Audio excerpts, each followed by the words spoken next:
Nurburgring is the scene of the final round of the 2018 Blancpain Sprint Cup. Weather set fair for a weekend. It's super tight at the top of the championship. Let's see how we got here. Looking at the highlights from the Hungaroring, where weather conditions were very tricky indeed. 3 laps behind the safety car before the field was released. Really tiptoeing down to the first corners, drivers not wanting to throw it away before they've even completed the opening lap. But the really strong racing in the opening laps was between the two Christophers, Haas and Mies. Bortolotti's car with Engelhardt at the wheel was leading the way, but it was the Audis that were running side by side. A few drivers slipping off towards the edge of the circuit, but actually the drivers did a remarkably good job, as you can see, in very tricky conditions. Of course there were spinners. Unfortunately, Markus Winkelhock tipped into a spin there, got it back going. This is the moment where Christopher Haas in the Sansalot Racing Audi went down the inside and took the smile off the faces of WRT.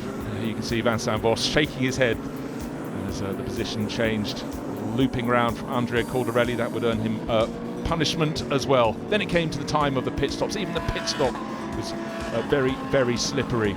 Out onto the track they went again. Drivers changed to the second pairings, and there the unfortunate departure of the 63 Lamborghini. You can see the mechanic trying to get out of the working lane, but he was still there when the car was moving away, so a drive-through penalty really wrecked the chances in the second race. And unfortunately, possibly with a flat tyre deflating, Piti Bierenbakti down to the next corner, round he looped into the gravel, and with the Ferrari sitting there, the safety car had to be used until it was cleared away. When the safety car withdrew, Michael Meadows streaked away at the front of the field, but Hubert Haupt just could not build on the work that Lukas Stolz had done in the Black Falcon. Mercedes started falling back down the field. He kept on falling, much to the distress of Lukas Stolz. Eventually would go all the way down to 12th place. The Audi's looking fantastic over the curbs. Little bit of a slip up there, and unfortunately for Christopher Mies and Alex Riberos, their loss of position. Then Dries van Tor going for a spin. No problems at all though for the 88 crew, and Michael Meadows and Raffaele Marciello taking maximum points to go equal top in the championship. You can see how delighted Meadows was when he got out of the car, and Raffaele Marciello dispensing the champagne on the podium. The number 1 Audi has had the most fantastic season. That's why it comes to the Nürburgring for the final round in the championship lead. A series of podium positions were followed by 2 wins, both wins at Misano for Alex Riberos and his teammate Christopher Mies. Will they build on that here at the Nürburgring? They're going to have to make sure they take the championship title. Let's see if they can. Obviously the plan is to finish in front of the other guys, of the Mercedes guys. Yeah, we came to Budapest with 20 points advantage. We left with 0. So it didn't go to plan, but obviously this is my home track. This is where I've done the most laps of my career. I live just 1 hour from here, so I really want to take this momentum, feel being in home soil and take as many points as possible from the other guys away and finish in front. In the Pro-Am class, Sansalot Racing has a toe in the pond because Neil Stevenart and Markus Winkelhock have had a really good season. They've come on strong. 4 class wins out of the last 5 races in their battle with the TP12 Ferrari crew. Will they win it this weekend? I have done really many laps at Nürburgring, that's sure. Niels never has done 1 lap. It's his first time on the Nürburgring. So we watched a lot of onboard laps before we went on track, then we did like a track walk, and now after the first 3 practice session, there was some good data to look at after the first session, and I think he's doing well. I think the Audi is normally pretty good at Nürburgring, and at the end, we just shouldn't do any mistakes, clear racing, and then I think everything should be possible this weekend. The pressure is really on for the TP12 Kessel Racing Ferrari crew of Piti Bierenbakti and Carlo Van Dam. They've led the Pro-Am honours all season, but they come here to the Nürburgring with only 3.5 points advantage over the chasing Sansalot Audi crew. But Piti Bierenbakti is excited. Yeah, last year I'm new to all of the tracks, so my confidence is not that high. But this year is repeating of all the tracks. I have a lot more confidence. Well, the highlight of our team, I think this year we did not miss any podium, and I think in terms of my pace, I did a lot better than last year. So just continue doing the good job. In 3rd place for overall Sprint Cup honours are the 63 Lamborghini crew of Christian Engelhardt and Mirko Bortolotti. They've taken 2 wins, but their season has been full of ups and downs. Can they come good this weekend? Nurburgring is always a special place to race. It's not just because of the layout, but also because of the weather, because you never know what's going to happen. As it looks now, it should stay dry for the rest of the weekend, but you never know at the Nurburgring, and it's always good to have the last race of the season here. We won the endurance race 2 years ago in this place, so we got good memories at this track, and we are in the title fight. So yeah, never say never. We have a chance, and we will go for it. We will fight for it, and the aim is to win the championship. It's been a great season for Tempto Racing since they moved across to running Audis this year. They took victory in one of the opening races at Zolder, and Stijn Schothorst and Kelvin van der Linde are a super strong pairing. Fourth on the championship, looking for more victories here in the final round. I like this track a lot. I've had my last year I've had my first GT3 race here, and it went quite well. Kelvin, my teammate, is very experienced on this track as well. So I think we're in a good position. We're sort of in the underdog position, but I think that's a good thing for us. We don't have much to lose. We can only go forward, and that's our aim. Historically seen, the Audi's been always quite good on the Nurburgring, so I'm hoping for this year is the same.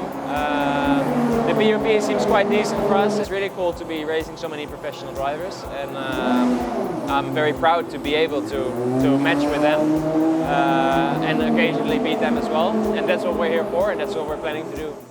A driver pairing that's really, really on the up. It's got the momentum. It's the 88 ACA ASP Mercedes crew of Raffaele Marciello and Michael Meadows. Came good with second and first places to move equal with the championship leading #1 Audi at the Hungaroring. Will they deliver this weekend? It's really finely poised. Relatively confident, I think. When you come to a race in Blancpain, you can never be fully confident because it's a really tough championship, but we need to maximise our package and then see where we end up. I think the Audi is going to be fast, so there's a few more of them, so we've got to fight our way through them.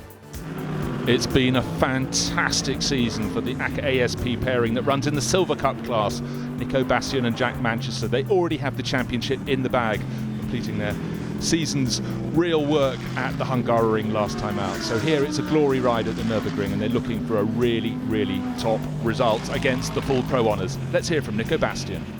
The plan is to get points because we are still fighting for the overall Silver Cup Championship. So Hubert Haupt is here, who wants to steal the trophy. So that's why we need to look after him, to be ahead of him, or at least not to lose so many points. And it's his home track as well, and it will be tight for sure. So we try to find a lot of points here to have a good advantage for Barcelona, because for sure the overall championship is very nice to get as well.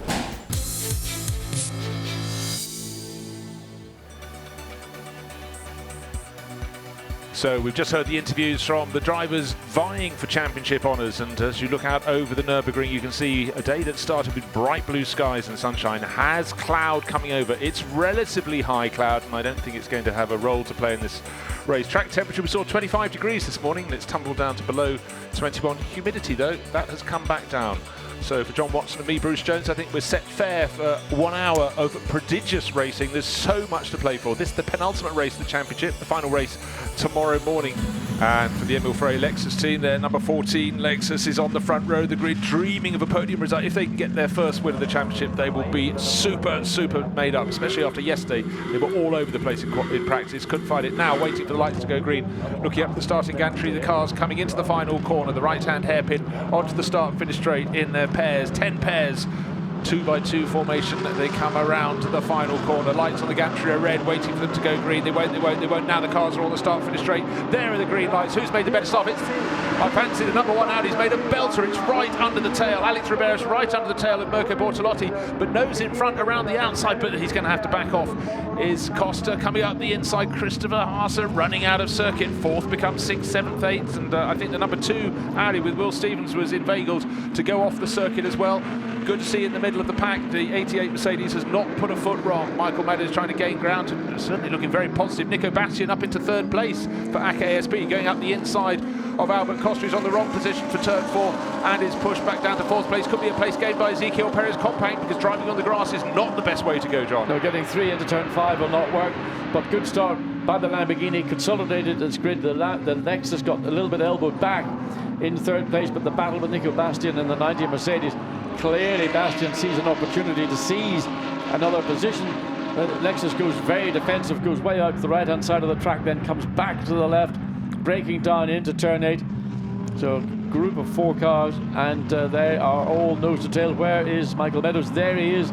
I think he might have lost one, but what's happening is the first 2 cars are getting away, so Alex Riberas is doing everything he can to at least put maximum points in the pots in today's race, but it's only 8 points for victory today. It's 25 for victory tomorrow. Come on, May, he's got to get on the podium. He's got to keep that car in the hunt, and Michael Meadows down in, we think actually is still in 10th place. He's going to see what he can pick up. Pro-Am class leader just going out of shot. It's Piti Birambakti. And behind it's some quite robust stuff. We've already seen, I think, Nils Stevenart pushed out over the side of the circuit. He stays back on, and it's tidy. So the 2 runners from the Sansalok Audi that started with Simon Gachet and Christopher Haas from 4th place. We saw it going deep into the first corner, going wide, took another Audi with it, which we think was Will Stevens. So they've lost a bit of ground, but certainly Mirko Bortolotti did absolutely everything right. Here we see again, look, the 3rd car, that front 3 cars gets down the inside. The Lexus just simply overruns, partly because the Lamborghini likewise overrun and took the Lexus with it, and that's what really opened up the opportunity for Alex Riberas to get up the inside and try and get as close to the back of the Lamborghini as he had been as he came down into turn 1. And now there's Nico Bastian, who momentarily gets the Mercedes ahead of the Lexus, but on the wrong part of the racetrack and being effectively pushed right out onto the grass. Then coming through down the hill to turn 6, the field just makes its way side by side, and back to the action. Back to the action, still with Mirko Bortolotti leading the way from Alex Riberas. Albert Costa holding down 3rd for Lexus. Nico Bastian leading the Silver Cup. We've already got the Sprint Cup, Silver Cup, if you will, title in his pocket, shared with Jack Manchester. He's running 4th, he's got ahead. As Gottfried Grasser looks intently down at timing and scoring. Focus on the gap between 1st and 2nd now, 1.6 seconds to the advantage of the 63 Lamborghini. On board with Michael Meadows. I mean, you can see a lot of amount of steering correction that he's having to input into and making an adjustment down to the side of his leg. I don't know if that's a brake adjustment or not, but anyway, he's got Norbert Siedler directly behind him, and in that last lap, Norbert Siedler was 0.7 of a second quicker than Michael Meadows, who of course himself is boxed in with traffic ahead. There is Ezekiel Perez Compact being chased by the 66 Stein Stuttenhorst, and that's a battle that has been, well, it's been developing. Just 1.1 seconds the Rinaldi Racing Ferrari has taken a tumble. Oh dear. Big, and that's going to be hit the back of Piti Birambakti, the Pro-Am class leader. Straight into the back of him. That's going to be a momentary, certainly be a full course yellow initially, then it'll ultimately go to a safety car. So that was that was unfortunate. 2 Pro-Am drivers getting together, and that's going to take a minute or 2. That car has got to be removed by a recovery vehicle. You can see the right rear suspension completely misaligned, as is the bodywork.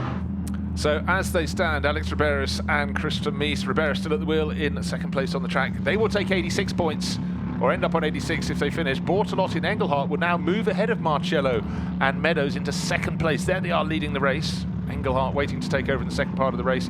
And Meadows not in the points, he's down in 11th place on the track. Marcello, we've seen him in the pit garage, he'll be very frustrated indeed. It looks like they're not going to get points in this race. The lights on the roof of the safety car should be out. It's coming in this lap. Think about the restart, Mirko. Mirko will be thinking of nothing else. And also it could be another place possibly gained by Ezekiel Perez Compact. Very good at the start of the race. He's 5th in that train of cars, and that could really help. Watch the 63 car when it comes out of the chicane, it will go. There he is, he's on it. And he tried to get a jump on the Audi and the Lexus. It's a big gap though between Jamin and Meadows. That's what I was talking about. It seemed to go out, so Meadows needed to be right under the tail of his teammate. Look, there's a gap behind the red Mercedes. Then comes the yellow and black one. That's the car that was in equal lead of the championship. Not looking for points this afternoon at the current rate, but Bortolotti controls the restart. The first 4 runners have it nice and plain. In fact, the only challenge is coming Will Stevens down the inside of Stein Schotthorst. So Schotthorst was actually slightly asleep to that. So advantage and full points there to Will Stevens for really getting his head switched on. Very nice. Very good exit from the final corner from the Albert Costa Lexus, but just being super defensive. Covered on the inside by Riberas. Watch the undercut, Bruce. There's going to be an opportunity for the Lexus to get alongside. Alex Riberas just was able to get on the throttle enough to keep that, but again, the Lexus looking to go up the inside, coming down into turn 3. Can he stick the nose? He's been able to use a lot of the inside of turn 3 on previous laps, but now, again, wrong-footed, so you're swinging one way or the other, trying to find the undercut. Next opportunity, down the inside into turn 5, being covered by Alex Riberas, but this time the Lexus almost alongside coming in, but again, wrong part of the racetrack for turn 6. And Alex Riberas, the first of what we've seen of the callers into the pit lane, so the second place, and also Ezequiel Perez at the Audi. So 4 cars again. Michael Meadows not unreasonably making his way. It's going to be a busy pit lane. A lot of people coming in earlier than I thought, but this stop I hadn't anticipated. Alex Riberas, he's going to be handing over the car to Christopher Mies, who we know can do a miracle, or can perform miracles, not do a miracle, perform miracles when he's called upon. Michael Meadows getting a lot of flashing headlights from the second of the 2 Lexus. He can't go any quicker than the speed, but there, Raffaele Marcello. But here is the car that was in second place, stops. The board that says he stop here. So Christopher Mies helping get Alex Riberas out, and then the favour being returned. Likewise, the 88 Mercedes. Raffaele Marcello. It's going to be a battle of the pit stops to see who can get the cars down and rolling, get that wheel and tower across the white line before you roll.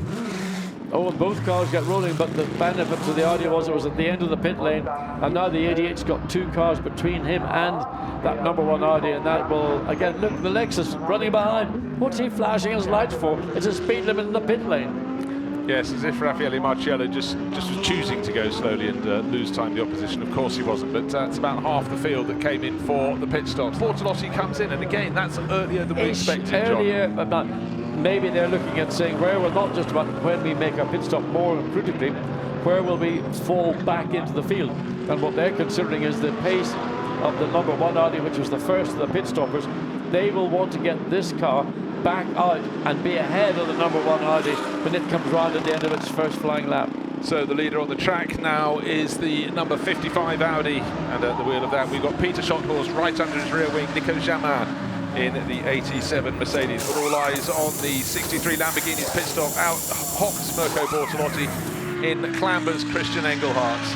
Of course, we want to see where it comes back out onto the circuit. It should be ahead of the number 1 Audi, and when that one comes around. Bruce, more critically, Grasser Racing will be aware of the error that occurred. Cars down, no problems this time, so the car will be rolling.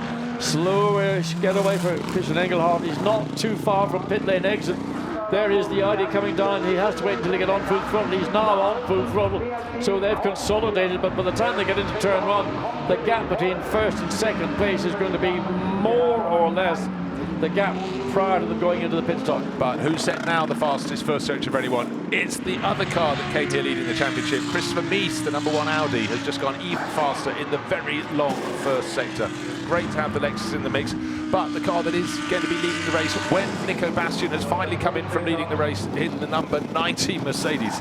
John, you enjoyed that getaway. Lexus leading the race because it's on the pit lane now, waiting to see it's coming down. Again, they've got these lights flashing. I don't know whether it's an automatic Mirko Bortolotti, and they're going to be coming out in 3rd place. First 2 go through cleanly now. The Lexus makes its way out to Scott. But he might come out behind the 19 Lamborghini, so he's lost a lot of ground. Caldarelli will be following up as quickly as possible. And runs a little bit deep, and Caldarelli can get up alongside, and can he make it the long way around turn 2? Remember, fresh rubber on the Lexus and a different feel. Well, Dries van Thor fancies a bit of the action in the number 2. Caldarelli gets past. That was very, very defensively done. And there we go, Van Thor was on it. He's on the wrong line as they go to turn 4. He'll have to cede position. Back in 5th, but he gets a better exit, running wide off the circuit, trying to get heat into his tyres, but you don't get so much over there. Number 14, Lexus holding on to 4th, but only just. They dive down into turn 5. Van Thor had a look, showed his intent, and all along behind they've got another Schotthaus looking to get in on the action. But the big question to me, 11th place was the position listed for Raffaele Marcello. That's the position the car came in from, but last night he was the fastest driver of all in this race. He's got to get himself uncorked. Dries van Thor going to give Christian Klein a good old workout. Here is the lead battle coming into the background. In fact, he could almost get out ahead of them. No, not quite. Of course, it's much longer to the pit lane exit. So the 2 lead cars are coming through. Jack Manchester's going to slot into 3rd position ahead of Andrea Caldarelli. In the meantime, fastest race lap has now been to Dries van Thor, 155.688. Best overall first and second sector. Stunning lap altogether, and that car currently number 2, Audi in 6th place. Wow, that is one heck of a lap. So out into 3rd position goes Jack Manchester on his 20th birthday. As we go up the hill, and a pass almost from Nico Bastian not quite able to get it done, but up lost the of position. inside. He tried to fight back. Cordarelli's just gone past him. Unfortunately, car 37 is off track and has stopped at turn 12. So third place, fourth place, fifth place, very tight position. Another change of position. Ahead of Bastian.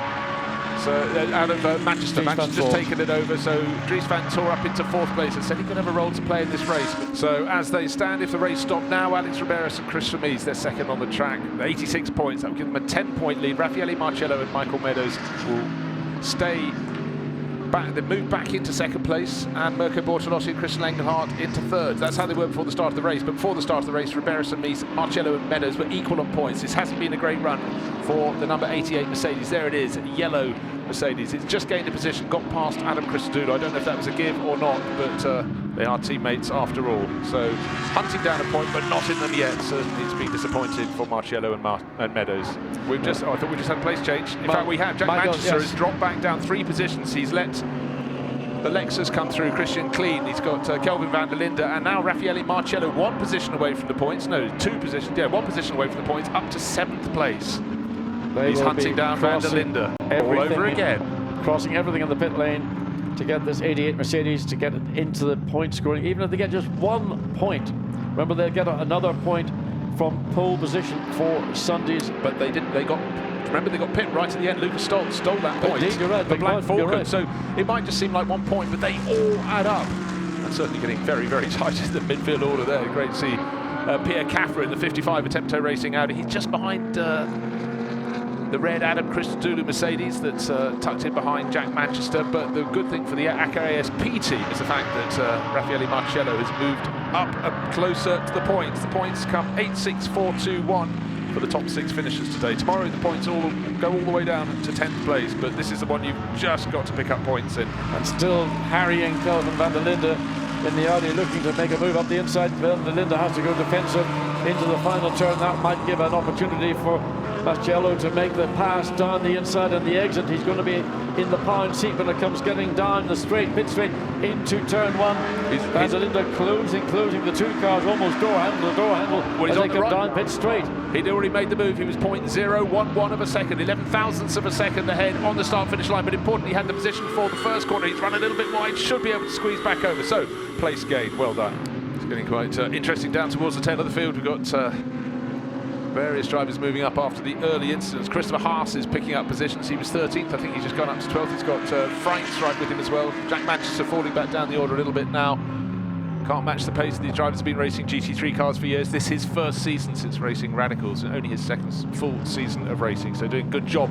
But when the pros start coming through, they get through. Freaks in the grey car in the middle of the screen, and Christopher Haas as close as you can get, and then some perhaps. Down the inside goes Haas. He's had a very good end to his season. Whereas Raffaele Marcello will start on the front row. We're riding with Marcello now, John. What are we seeing? Down through turn 12, down the hill through the flat-out kink at 13. The Lexus has come alive this weekend. I mean, it's struggled on Friday. On the inside, Dries van Tor pushes. Oh, now that was clumsy. Caldarelli either wasn't using his mirrors or chose to ignore. Didn't need to make that contact. The Audi was clearly alongside. You could see the reaction from the team, the Grasser Racing team. They're disappointed in it. Well, all this could actually, if they carry on like this, suddenly become very good news for Raffaele Marcello, and very, very bad news indeed for the number 1 Audi crew. They're running second in the race. Is the rear wing on the Audi damaged? I thought it looked like there's a bit of a movement, a wobble on it, but Caldarelli not at all impressed with that move by Dries van Tor. And I think he's, to put it bluntly, his dander is up. I think so too. Warning flag, black and white warning flag. Let's take a look at the Okay. He's late. It's a late move, but by the time they get into the corner, they're just about wheel to wheel. In fact, he's ahead. Caldarelli, in fairness, had begun his turn in, and Dries van Tor had no option. He was just going to go straight.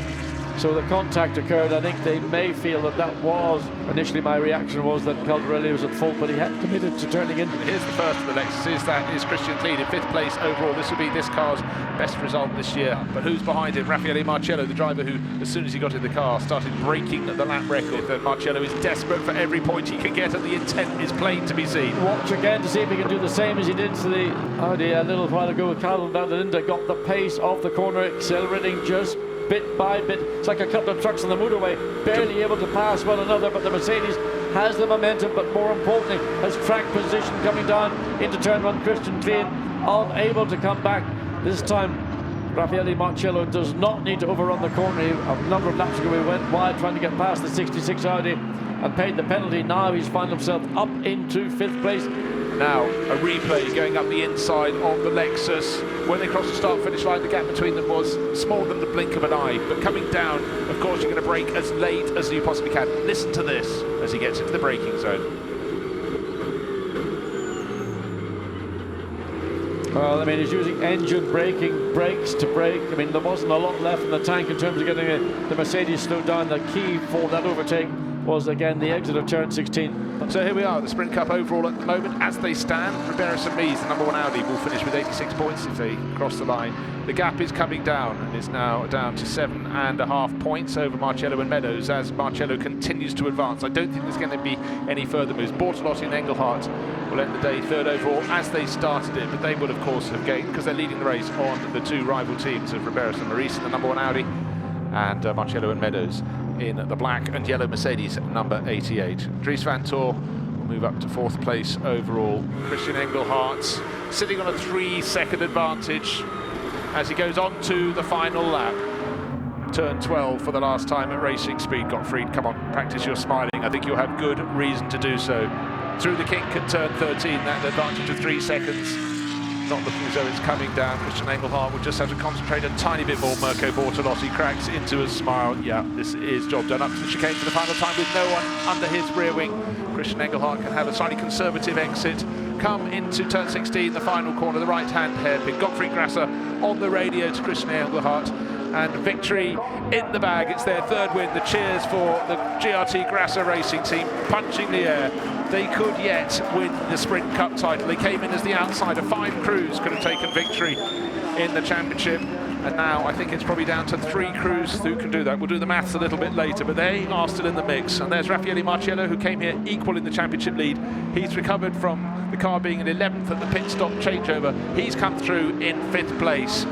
So it's going to be tight for tomorrow, but the top 3 runners are still in the battle. And look how the field is almost nose to tail as it completes the final lap. 29 laps completed. We had the period behind the safety car, or we would have had more. But let's go down into the winners area because John Watson has got there and he's talking to our winners, Mirko Bortolotti and Christian Engelhardt. Mirko, I suppose you could describe your drive today as a beautiful drive, and everything went perfectly. Yes, I had a good quali first of all, so we managed to get an extra point this morning with a pole position for race 1. I had a great start. It was quite tricky in turn 1 because you never know where to brake actually, because it's quite slippery and offline. So I managed to get it quite okay, but I went a little bit further than I expected, but I managed to keep my position. And after that, I just tried to go my pace, defend my position as much as I could. And it was a great first stint, great race from the whole team, and I'm super happy to be back on the top step. And huge thanks everyone. Perfect day for us. Okay. Christian, you got the car in the lead, but it wasn't really a walk on the park to the flag, was it? No, definitely not. Of course, it's always good when you get the car in first position. Mirko did an awesome job in qualifying already this morning. But it was quite tight with the safety car. We didn't have a big lead, and we also didn't have the pace to pull a gap. So I got in the car and I immediately had Mies behind. So it wasn't easy pushing all the way to the flag. At the end I could go away a little bit, but I think it was not easy today. We're proud for the whole team. So here, after 29 laps, victory to the 63 Lamborghini team. Mirko Bortolotti, Christian Engelhardt, Alex Ribeiros and Christopher Mies. Really important race for their championship. They knew they couldn't take the lead, so they stayed in 2nd place and gathered the points for that to just under 3 seconds down. Will Stevens, their teammate, and Dries van Tor in the number 2 Audi coming home 3rd after getting past the Ezekiel Perez Compact, Andrea Cordarelli Lamborghini. But the driver who made the moves was Raffaele Marcello, took over in 11th place and moved up to 5th place to take the points that go with that. Very important indeed. And the winning crew get the giant trophies for victory. Trophies big enough to match their smiles.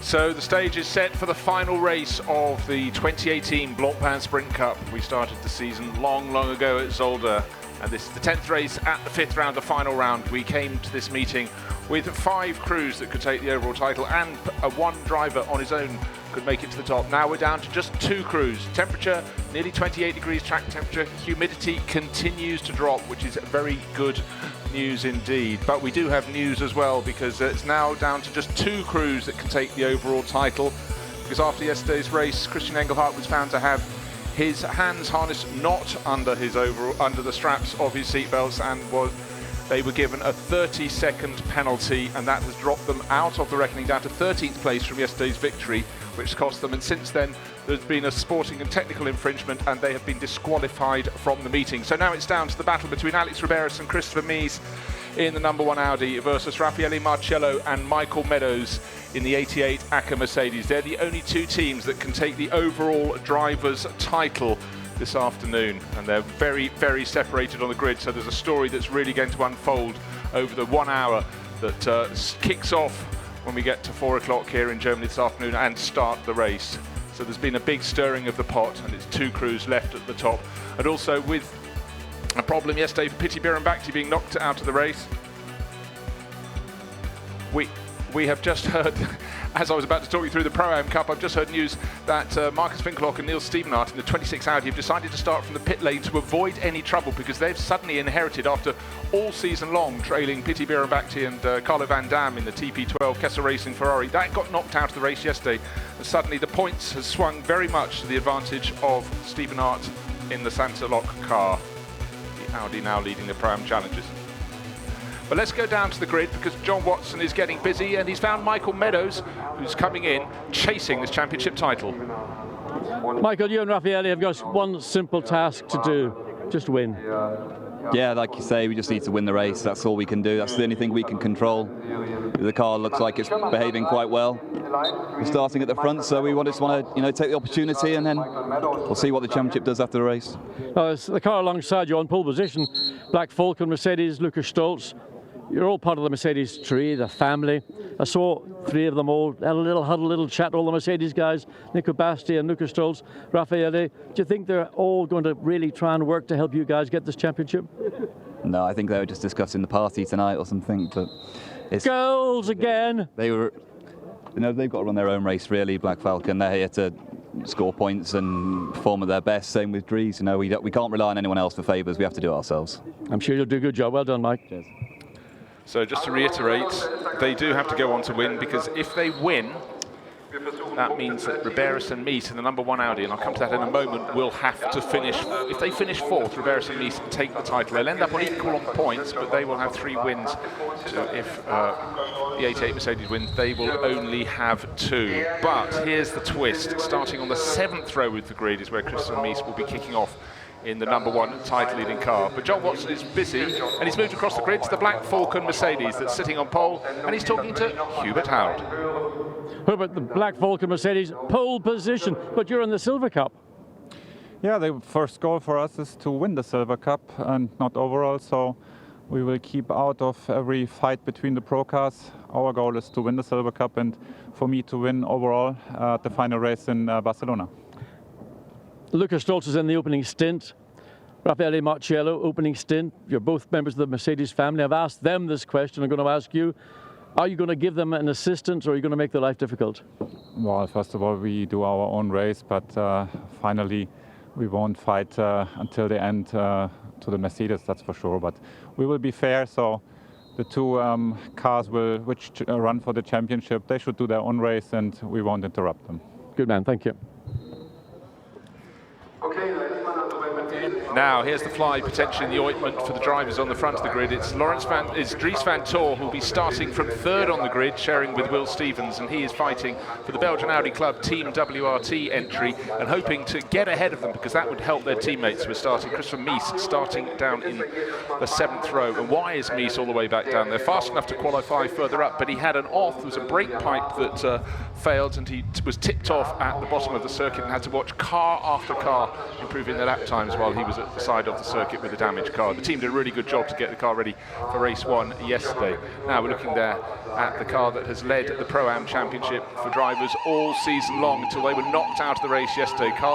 Carlo Van Dam will start the race today and hand over to Piti Bhirombhakti, but the 26 Santilok Racing Audi has decided to start from pit lane just to avoid all the trouble. Marcus Winkelhock and Niels Stevenart now are in the lead of the Pro-Am Drivers' Championship, and they have an 11-point advantage, and that is very useful with 16.5 points to put in your pocket for a victory. So let's go down and hear from Team WRT with the boss, Vincent Voss. Vincent, back in the 7th row of the grid, that's a nervous position, a nervous grid position for you, isn't it? Exciting race. I mean, we are here to give a show, and well, everything can go well, everything can go wrong. It's exciting. Goal to finish 4th or higher, that's what I believe. Yeah, 4th will be nice. It will give us enough point, but yeah, let's see how the start is going first. I asked you a question, was this your 6th consecutive Sprint Cup Championship for WRT? You weren't sure, but Thierry Tassin beside me, can you answer the question?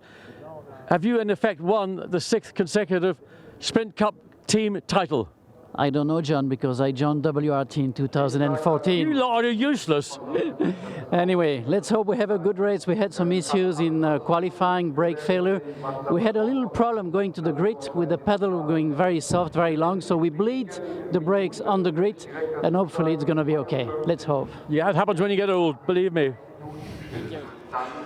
So Wassi finding out the news, more than normally given away there by Thierry Tassin. Just a little bit of a problem going to the grid, but hopefully that's sorted. I can answer the question. They have taken the team's title already for the Sprint Cup. 17.5 points is their advantage over the ACA ASP team, and there are 16.5 points to win. So yes, that is a title in the bag for Belgian Audi Club Team WRT. But will they take the Drivers' Trophy for the overall championship in the Sprint Cup this year? Starting from 15th on the grid, it's going to be a big ask, and they're going to have to really rely, I would say, in the early stages of the race by a fantastic start from Dries van Thor. There is his car, the number 2 Audi, on the inside of the second row. That's on the left of the screen. But alongside him, he's got Christopher Haas, and he's on fine form at the end of the season for the Santilok Racing team.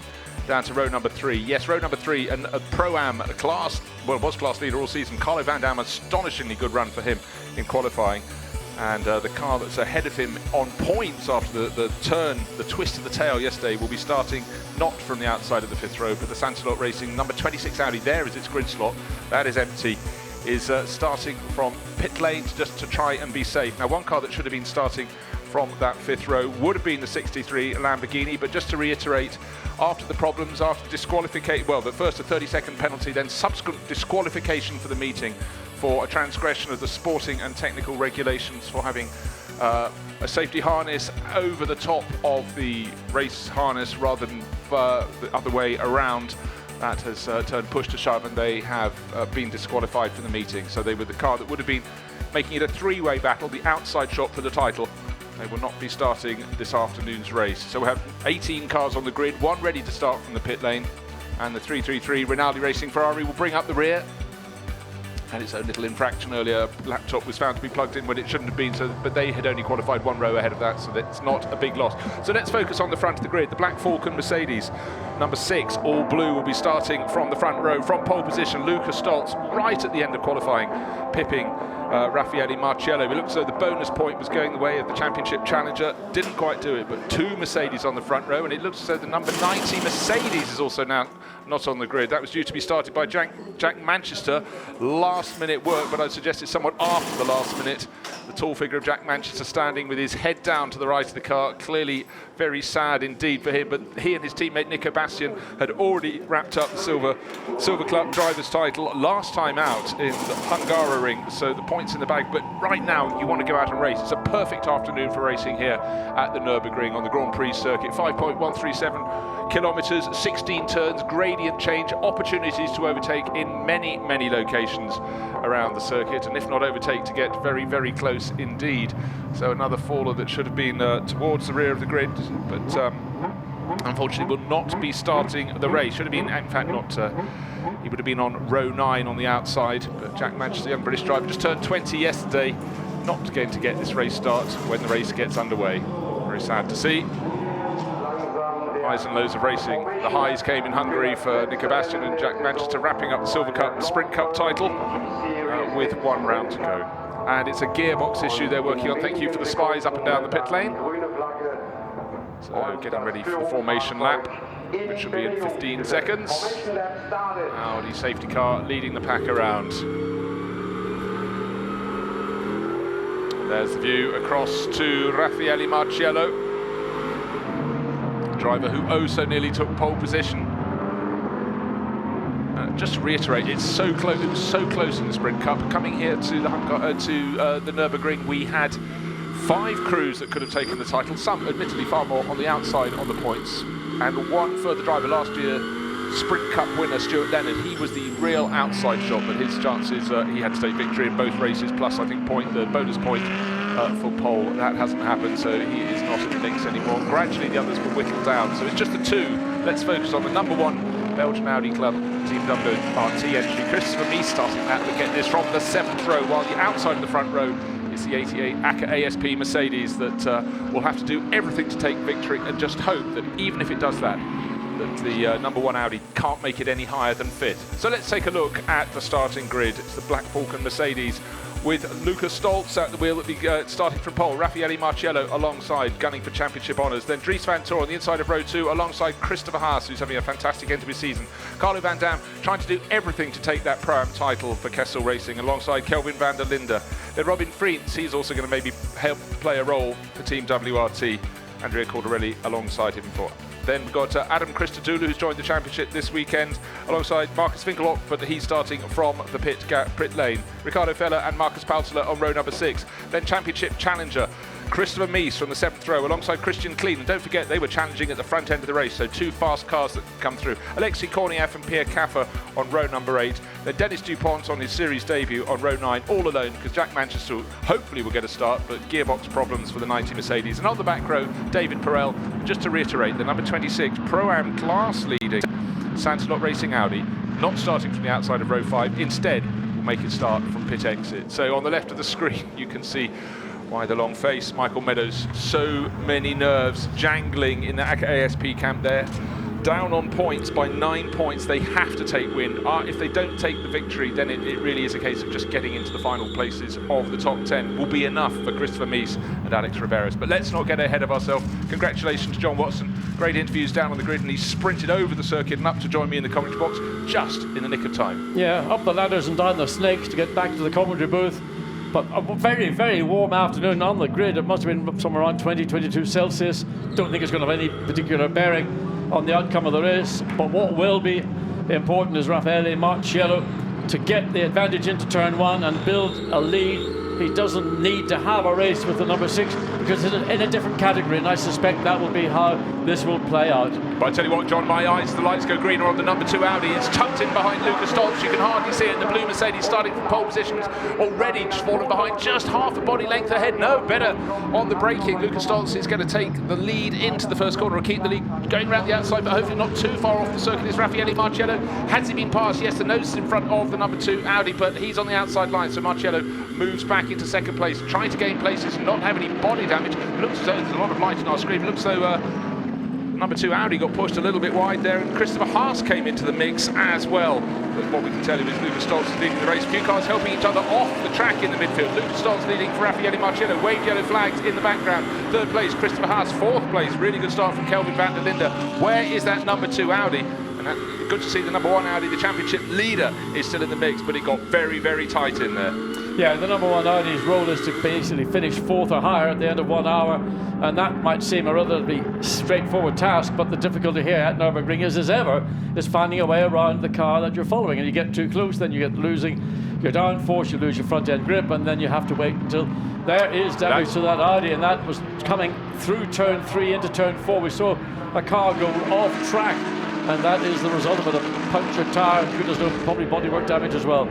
Well, really unfortunate for Dries van Tor. He was trying his utmost for the team as well as for himself, and his teammate Will Stevenson was trying to challenge for second place. He was pushed a little wide in his battle with Raffaele Marciello through turn 2, was making up ground, lost ground. He was then making up ground between 3 and 4 where it all went wrong.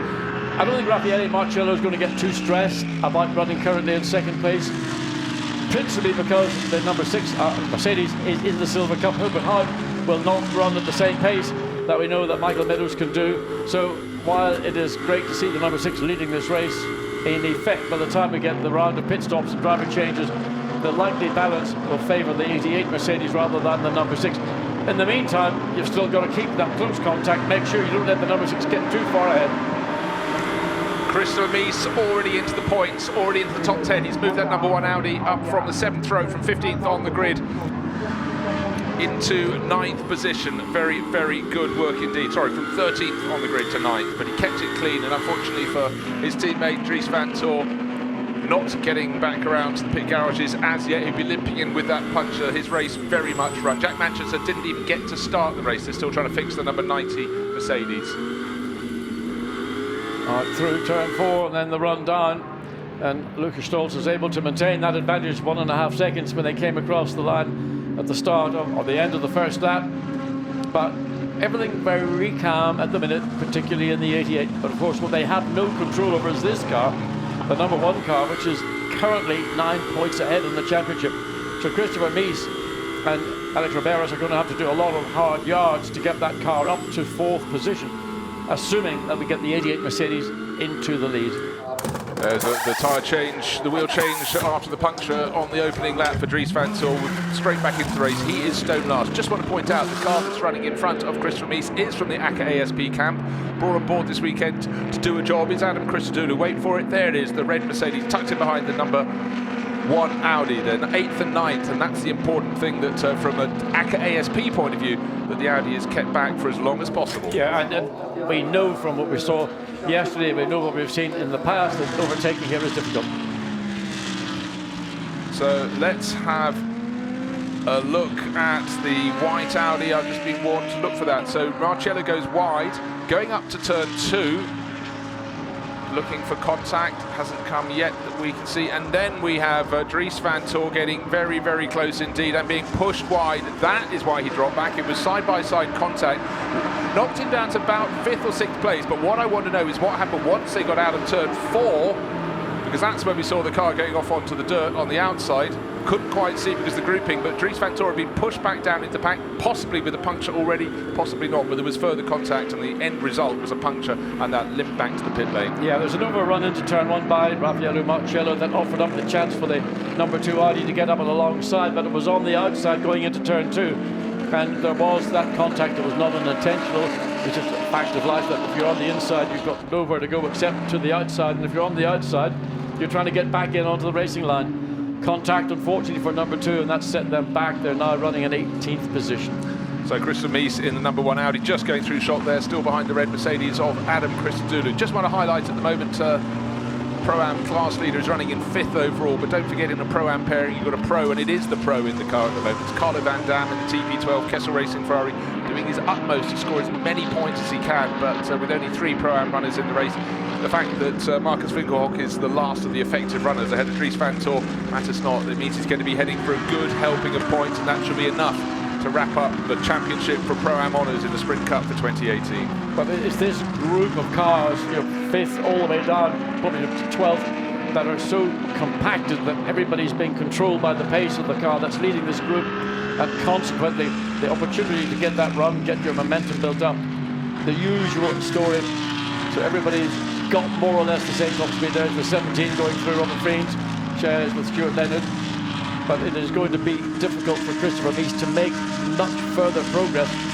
Adam Christodoulou in the 87 and ACA ASP entry, Bruce, as we've discussed, isn't going to be doing any favours to the number 1 Audi.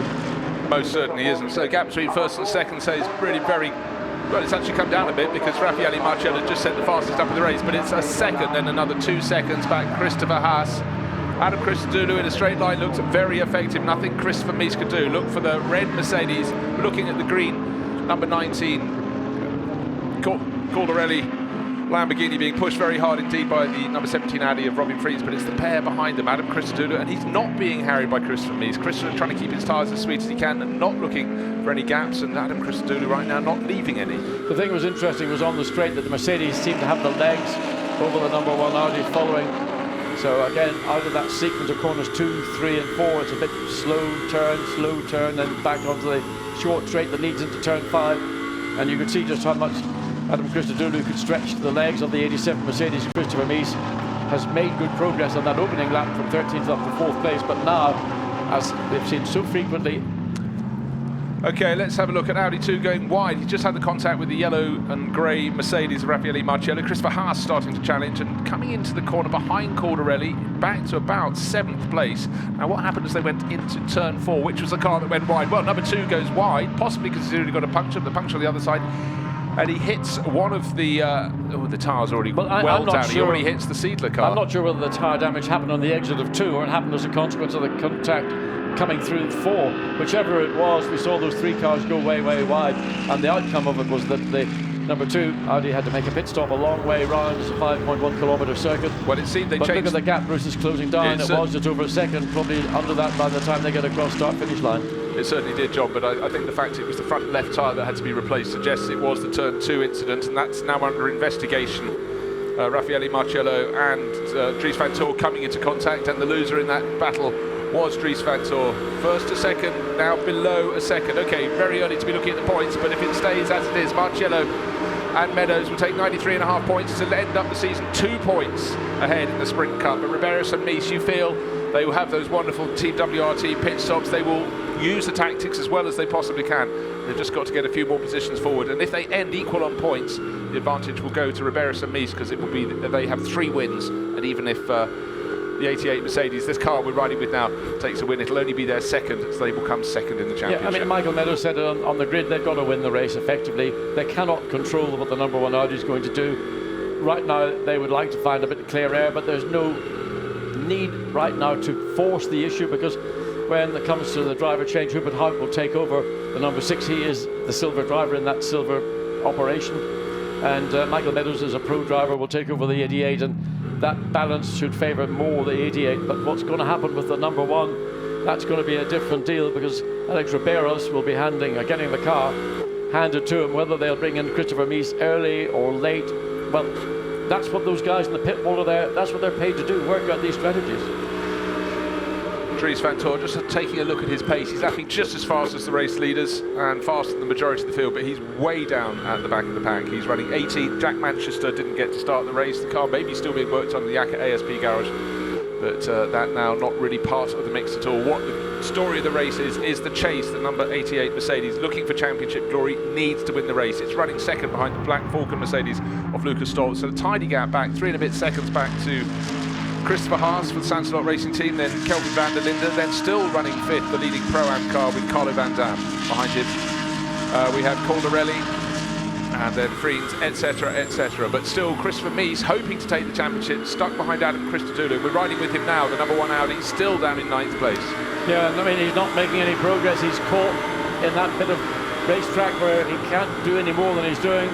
You can see on this occasion the Mercedes doesn't seem to pull away under brakes. You'd expect to see the Audi close up as it does, and then once under acceleration, that gap will then open up to what it would have been when they came across the line.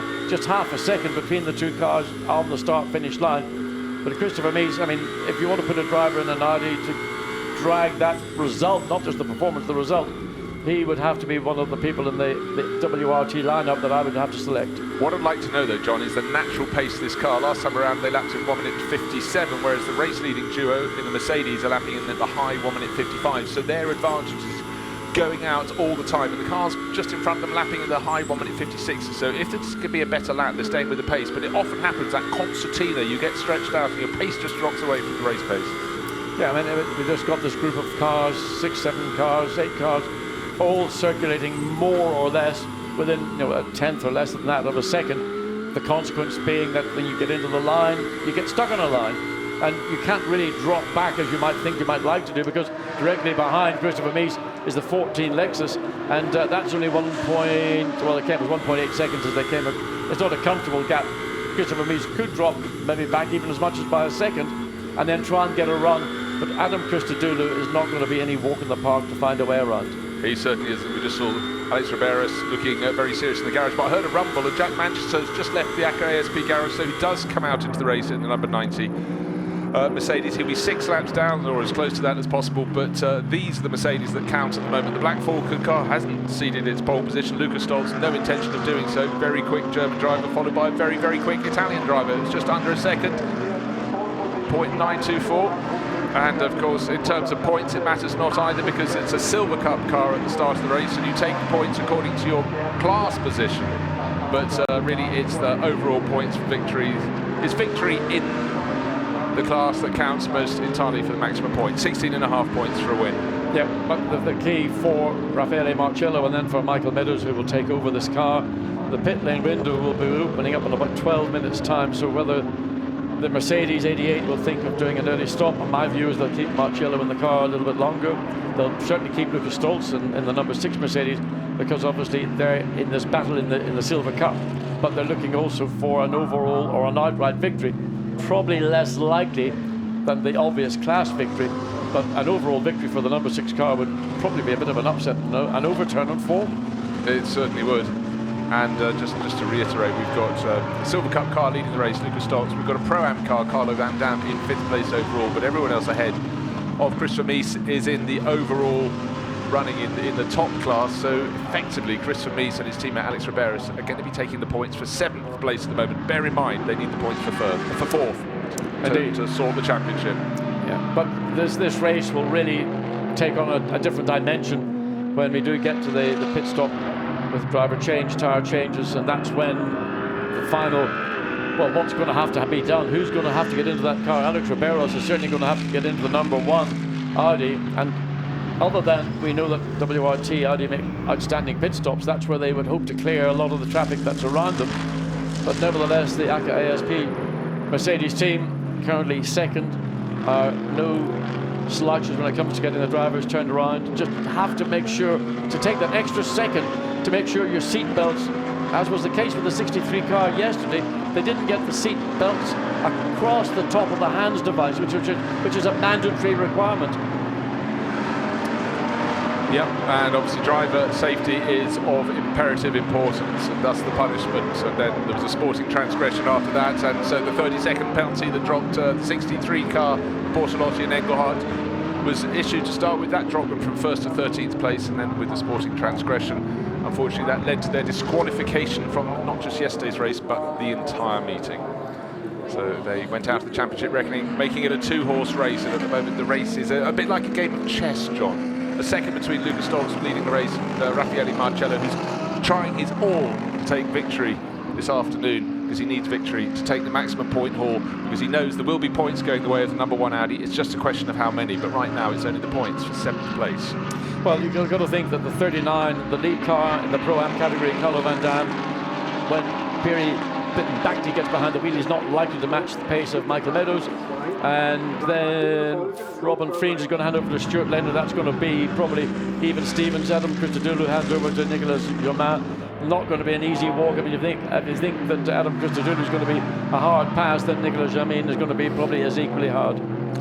Yeah, and then if he wants to advance any further forward, he's got to try and outdo Stage Stockhorse, who will take over from Kelvin van der Linde, and Christopher Haas has got Simon Gachet about to take over from him. So some really, really well balanced pairing. Delighted to say, message on screen saying no further action for the collision at turn 2, the side-by-side run between Raffaele Marcello's Mercedes and the number 2 Audi of Dries van Toor. I mean, Dries van Toor had the pace off turn 1. He got up along, in fact he got fractionally ahead of the number 88 Mercedes, but the difficulty is if you're on the outside, the car on the inside, the 88 was always going to be drifting out. It's very hard to hold that car in, and the inevitable contact, I'm not clear whether that contact led to the tyre being cut down. I think it might have occurred on turn 4 where it got a bit more messy, but anyway, the point of it all is it meant a pit stop for the number 2. Now, one thing that's just been noticeable over the past few laps is that Robin Friens, who's just ahead of Adam Christodoulou, his pace has dropped off. Naturally, he's a bit faster now. No, that's an assist, and he's lost a bit of his rear wing accordingly. I think if you're talking about sporting infractions, that is very naughty indeed from Robin Friens. Of course, he wants to help his teammate, but that was blatant, and I think that was really remarkably unfair. Yeah, well, I've nailed my colours to the mast on that one. But you have to say that was a team working as a team, and it gave Christopher Mies every opportunity. The mistake Adam Christodoulou did was staying on the inside. It allowed Christopher Mies to come down the outside and sweep around, and the contact between Robin Friens and Adam Christodoulou, that I suspect will also be viewed by the race stewards, because it looked a little bit like it was a loaded situation to give Christopher Mies the opportunity to jump 2 cars. Well, it certainly happened. Let's take a look at them coming down the start straight. Robin Friens dropped off the tail of Andrea Cordarelli, so he dropped his pace. Then he put himself straight in front of Adam Christodoulou in the red Mercedes. Did he brake? I think he might have braked a little early. I think he certainly braked really heavily at the point when they're in the braking zone, because Adam Christodoulou was on his brakes.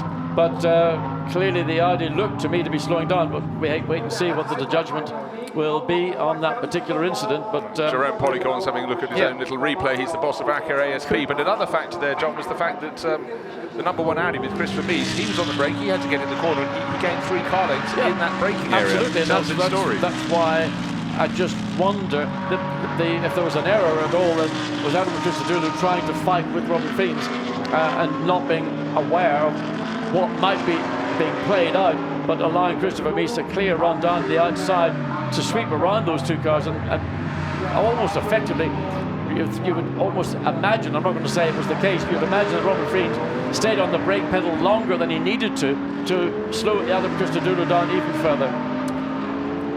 So Christodoulou is the meat still in the Audi sandwich, but the roles have changed. A lap ago, 17 in the lead, but at this very point, the number 1 car had been let through, and Adam Christodoulou in the red Mercedes is now going to have to try and put himself back in front of the number 1 Audi. But right now, it looks as though Christopher Mies is able to make good his escape, and Robin Friens fighting back and really troubling.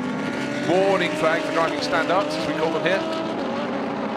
But the job has been done. He's got a little bit of rear bodywork damage. You can see where the front of the Mercedes hit the left rear of the number 17 Audi, all being watched from the pit wall by Brains Trust of Team WRT. ACA ASP not too happy in their camp either. No, it's quite right. A sporting flag has been shown to the number 17 Audi. That was, let's say, a move that was not what I would call a normal manoeuvre. But there they are, the 2 key players in the management of the team. Job done. And they're looking pretty happy. It's all about position. So let's take a look at the points. Marcello and Meadows 93.5, Riberas and Mies now 93.5, but they have 3 wins, and even if Marcello and Meadows wins this afternoon, they will only go to 2. So the team currently listed as 2nd will actually take the championship. Long way to go. Well, I mean, take all that in. So it's pretty clear that ADH's got to win this race. It never was clear before the start. It's certainly abundantly clear now, and the gap between the lead 2 cars is hovered around a second. It's up to 1.2 seconds. As we talked about earlier, I don't think the 88 is overly concerned about the lead currently, because when the driver changes take over, they feel that Michael Meadows will be able to find a way around the number 6 with Hubert Hart behind the wheel. What they are going to be concerned about is the pit stop that the number 1 car, the number 1 Audi will make, and Christopher Mies and Alex Riberas. This is going to be the best pit stop that WRT have ever made through the season, to get that car even further up, to put it into 4th place, to confirm that they will be the sprint champions.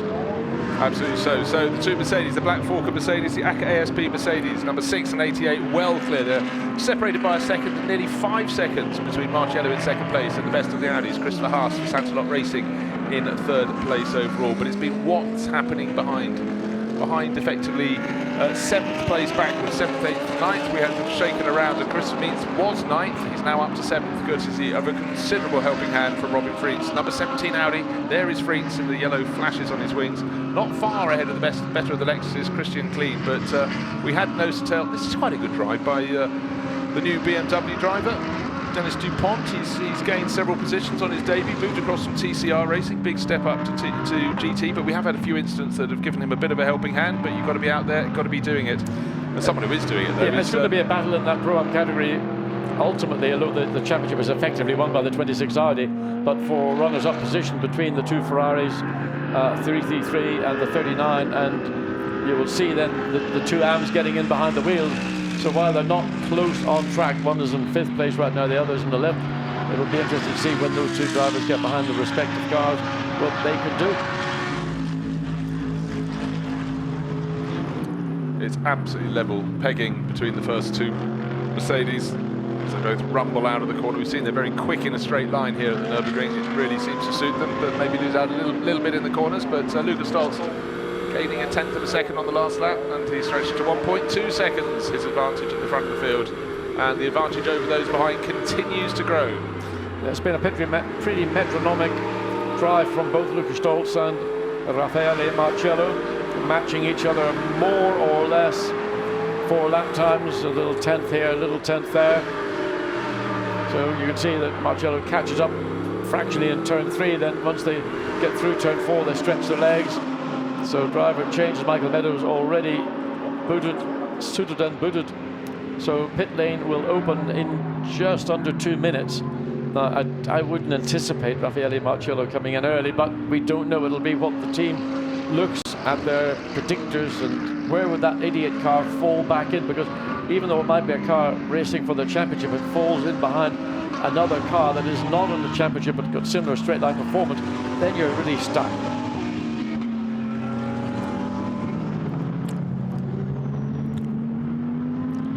So here we have it. Just to reiterate or to actually correct something I said earlier, and I apologise for this, it's actually points don't take into account the overall points people from other classes. So it's the points only for second place at the moment that are heading the way of the 88 crew. They have got to get ahead of the number 6 crew that's running in the Silver Cup. That puts them level on 93.5, but if Marcello can get into the lead of the race, or his teammate Michael Meadows, they get 16.5 rather than 12. Yeah, but then what's going to happen to the number 1 if it falls, goes further up the field? So I know, it's a constantly moving target, John. It's a statistician's pleasure to sit and work out all the permutations. The fact is very clear. This car, 88's got to win the race. That's it. End of story. Number 1 has got to finish 4th, basically 4th, and that's the bottom line. And then there'll be still equal points. Neither can control what the other is doing. Yeah, let's not make it too complicated. Let's keep it as simple as possible. So 1.2 seconds remains the margin between Lucas Stobbs. Oh, look at that. And that's an interesting bit of advertising for Pirelli. They'll like all that.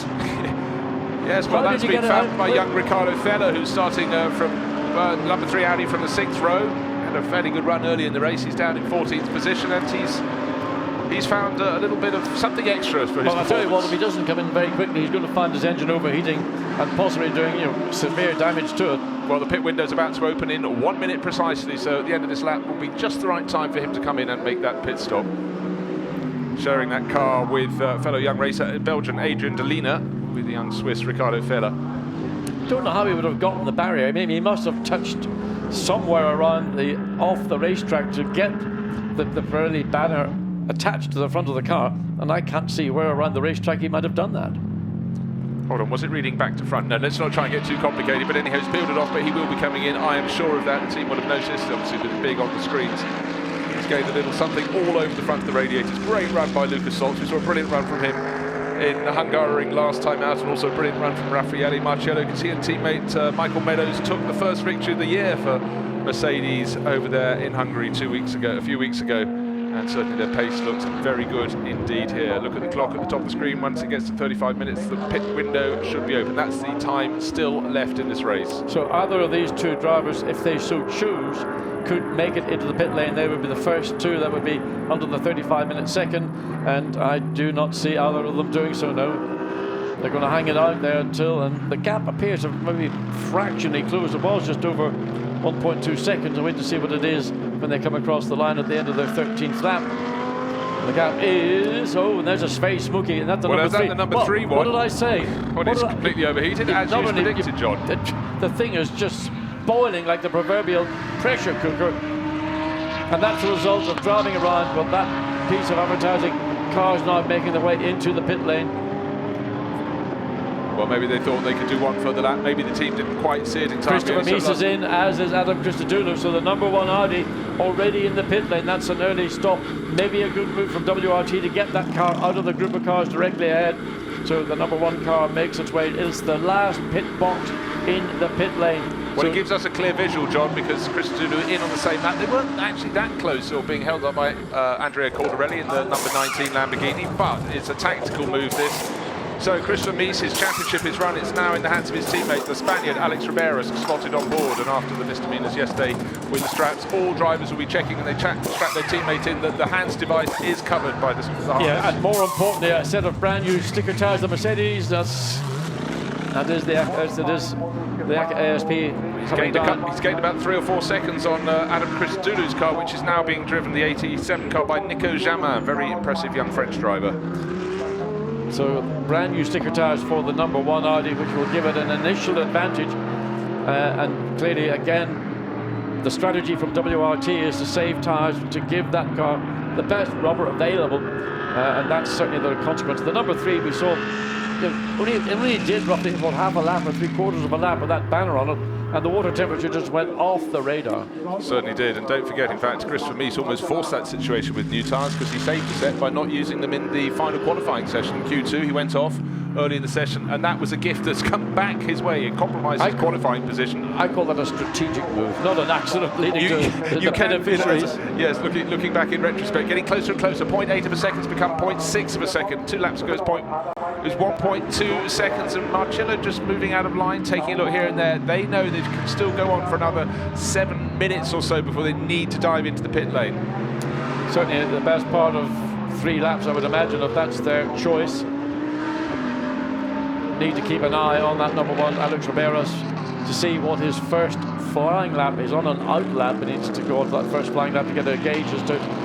Let's have a look and see. There it is. That happened up at turn 12. Up at turn 12. So all's happening now is you've got no cooling whatsoever getting into the oil and water radiators in that Audi.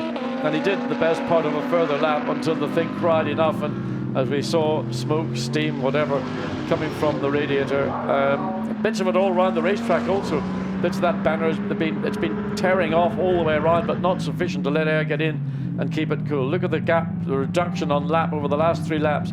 0.52, 0.330, 0.2. So bit by bit, Raffaele Marcello is shutting down the advantage. It was 0.6 of a second. Doesn't look like it's improved any further as you come halfway through. This is the 15th lap. Up into turns 11 and 12 on the crest of the hill before they dive down out of 12. The fast right-hander. There is the smoking number 3 car. Ricardo Fella did not get that. Needed another couple of minutes, but it just goes to show how much cooling these engines need. You deny them of that and they will report back to you very quickly indeed. Well, most teams run the amount of cooling they need. There isn't any spare capacity, so that saves weight. It's better for aerodynamics, but it means that if anything happens to get into the air intakes or the radiator, therefore you have to be aware of it. You need to have all the presets on your steering wheel, on your dash, flashing at you saying temperature issue, temperature issue. Maybe it wasn't observed, put it that way. Maybe not. So Dries van Tor back into the pits for a second time. Of course, he came in. You can see the anger, slams the door. He wasn't happy about that puncture on the opening lap. And out he goes. But yesterday he was involved in a clash down at the first corner with Andrea Caldarelli. And you put the fear of whoever into him yesterday, saying he's coming up the pit lane to talk to you after the race. I know, and that was funny listening to Dries trying to explain it, and the more you explain, the bigger the hole, deeper the hole you dig. Well, here is Caldarelli, but he's not coming to speak to Dries van Tor this time. He's just bringing the 19 Lamborghini to hand over to Ezequiel Perez-Compang. The gap first to second actually is extended a little bit by just under 0.3 of a second to a fraction over 0.9 of a second. So there we go, the 333 Ferrari that was running in second place in the Pro-Am. So the number 39, the Carlo Van Dam, has remained out currently in 5th place, doing 1:58.9. There's the 19 making its way, and Ezequiel Perez compact behind the wheel.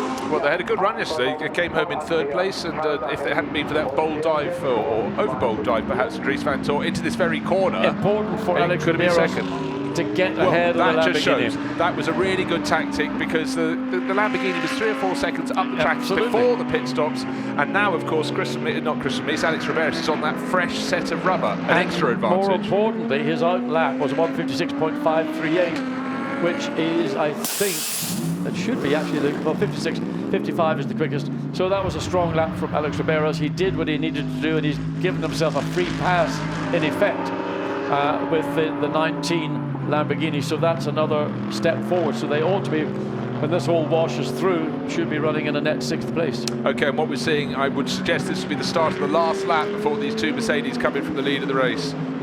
And waiting for the handover, Michael Meadows, because the clock, when it says 25 at the top of our screen, means only 25 minutes left. And if you come in after that time at the top of the screen, you don't get to pit entry, you're going to get a penalty. Pit lane speed under investigation for car 55. Attempt to racing Peter Shorthorse and Pierre Caffer. We didn't see that. Michael Meadows, always placid, never looks to be excited, or the 25 in, so that's the Christopher Haase car has come in. So that's going to be a quick turnaround for Simon Gachet. They're not in the race per se, but they could assist with further progress for the number 1 Audi when this whole pit stop window starts to wash through. So there it is, Christopher Haase hanging over to Simon Gachet. They started from 4th, they were running 4th. But this is the car that counts, the number 1 Audi. How much further up the order can he go? Christopher Mies has done his bit. Alex Ribeira's now really set it some good times. He's not going to get ahead of the Sansalot Racing Audi. That's come out ahead of him. But importantly, he got ahead of that green Grasser Racing Lamborghini behind him. Not only that, but he's dropping it, making it look easy. But he's now got Simon Gachet directly ahead, and that's in a rival Audi team as part of the overall. There it is. So that's the next target for Alex Ribeira to try and focus on. His last lap of 55.8, and that is just a tenth of a second away from the fastest race lap to date on the 3rd lap by Raffaele Marciello. So Alex Ribeira has found the pace with that fresh set of rubber, and now we're waiting to see, with just barely a lap to go, if these 2 lead cars will both come in at the same time. It's most likely they will do. Yes, it is. So both coming in at the same time. So number 1 and number 2 last of the late pit stop and into the pit lane. Had they been about 5 seconds further up the track, they could possibly squeeze in one more lap. There's no point trying to be bold, clever, because it would have been foolish.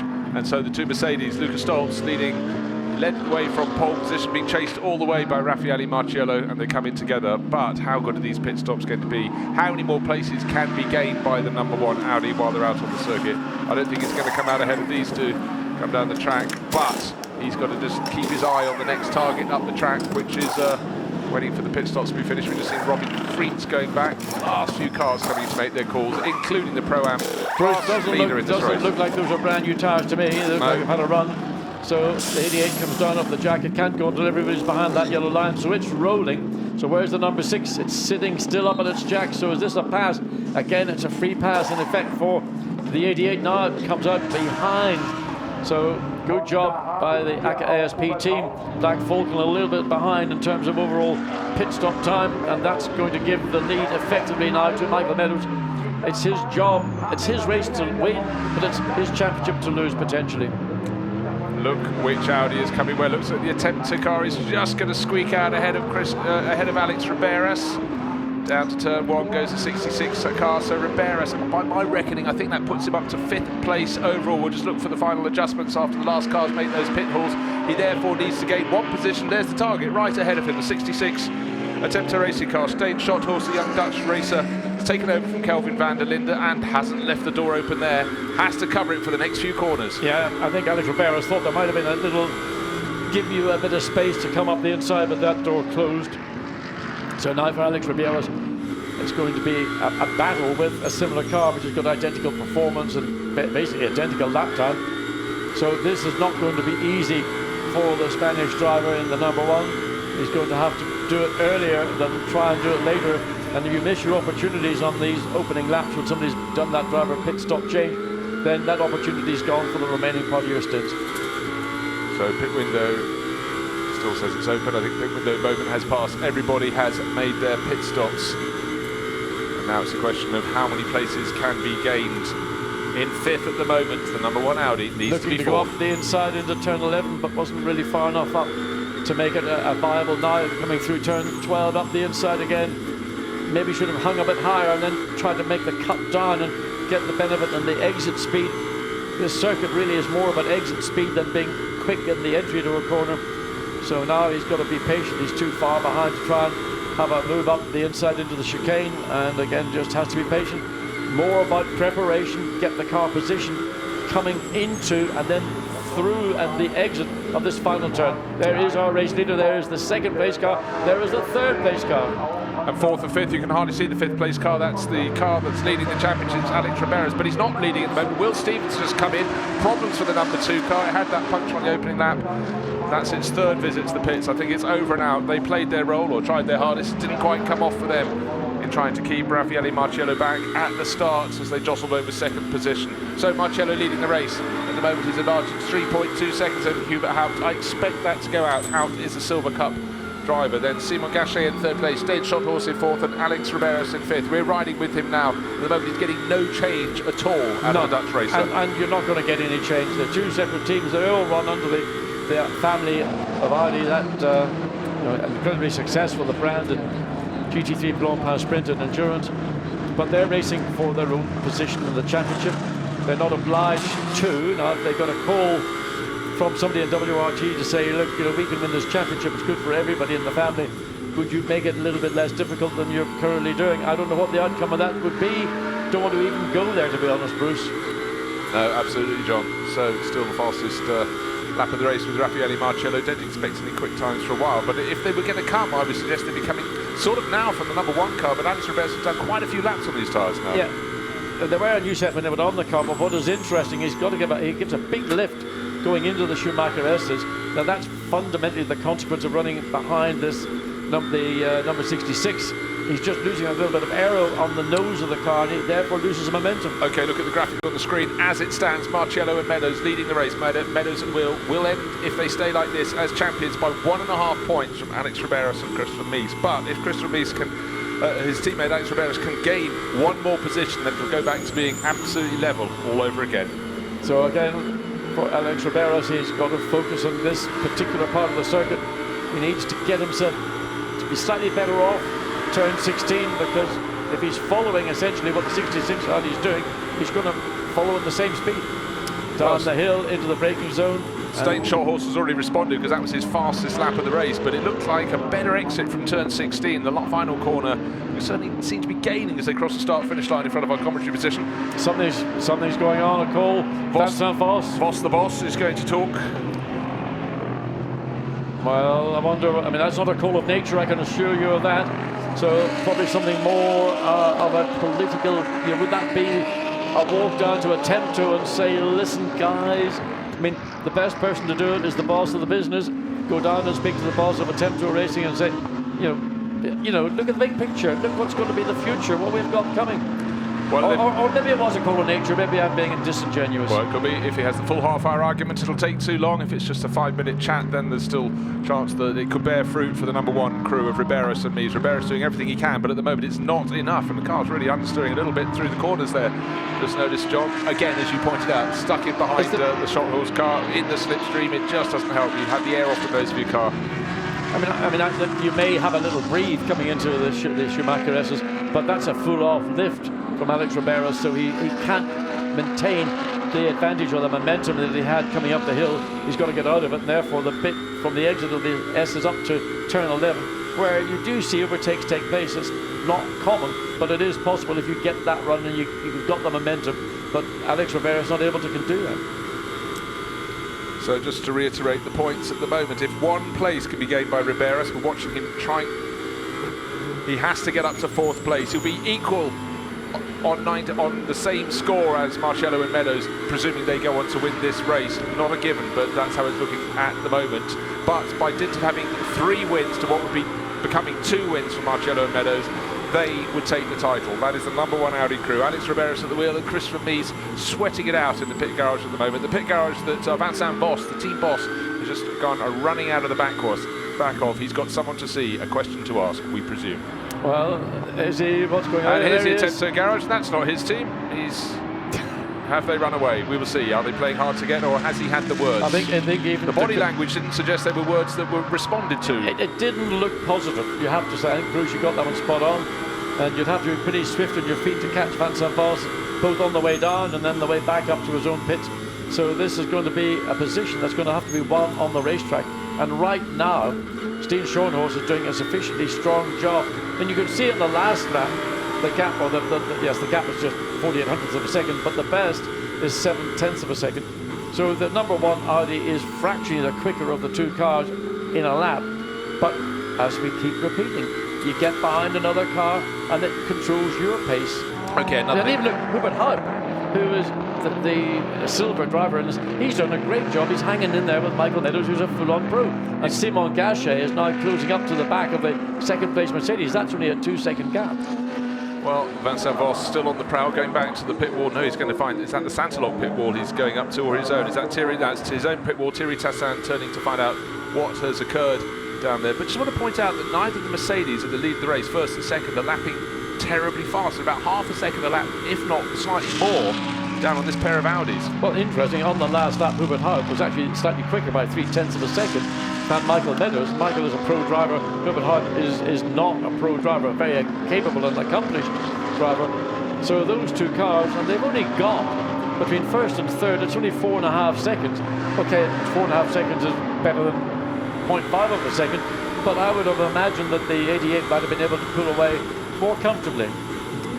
Yeah, he certainly would. I thought once he got into position, but still, this is the battle for fourth place. The fourth place that's so vital.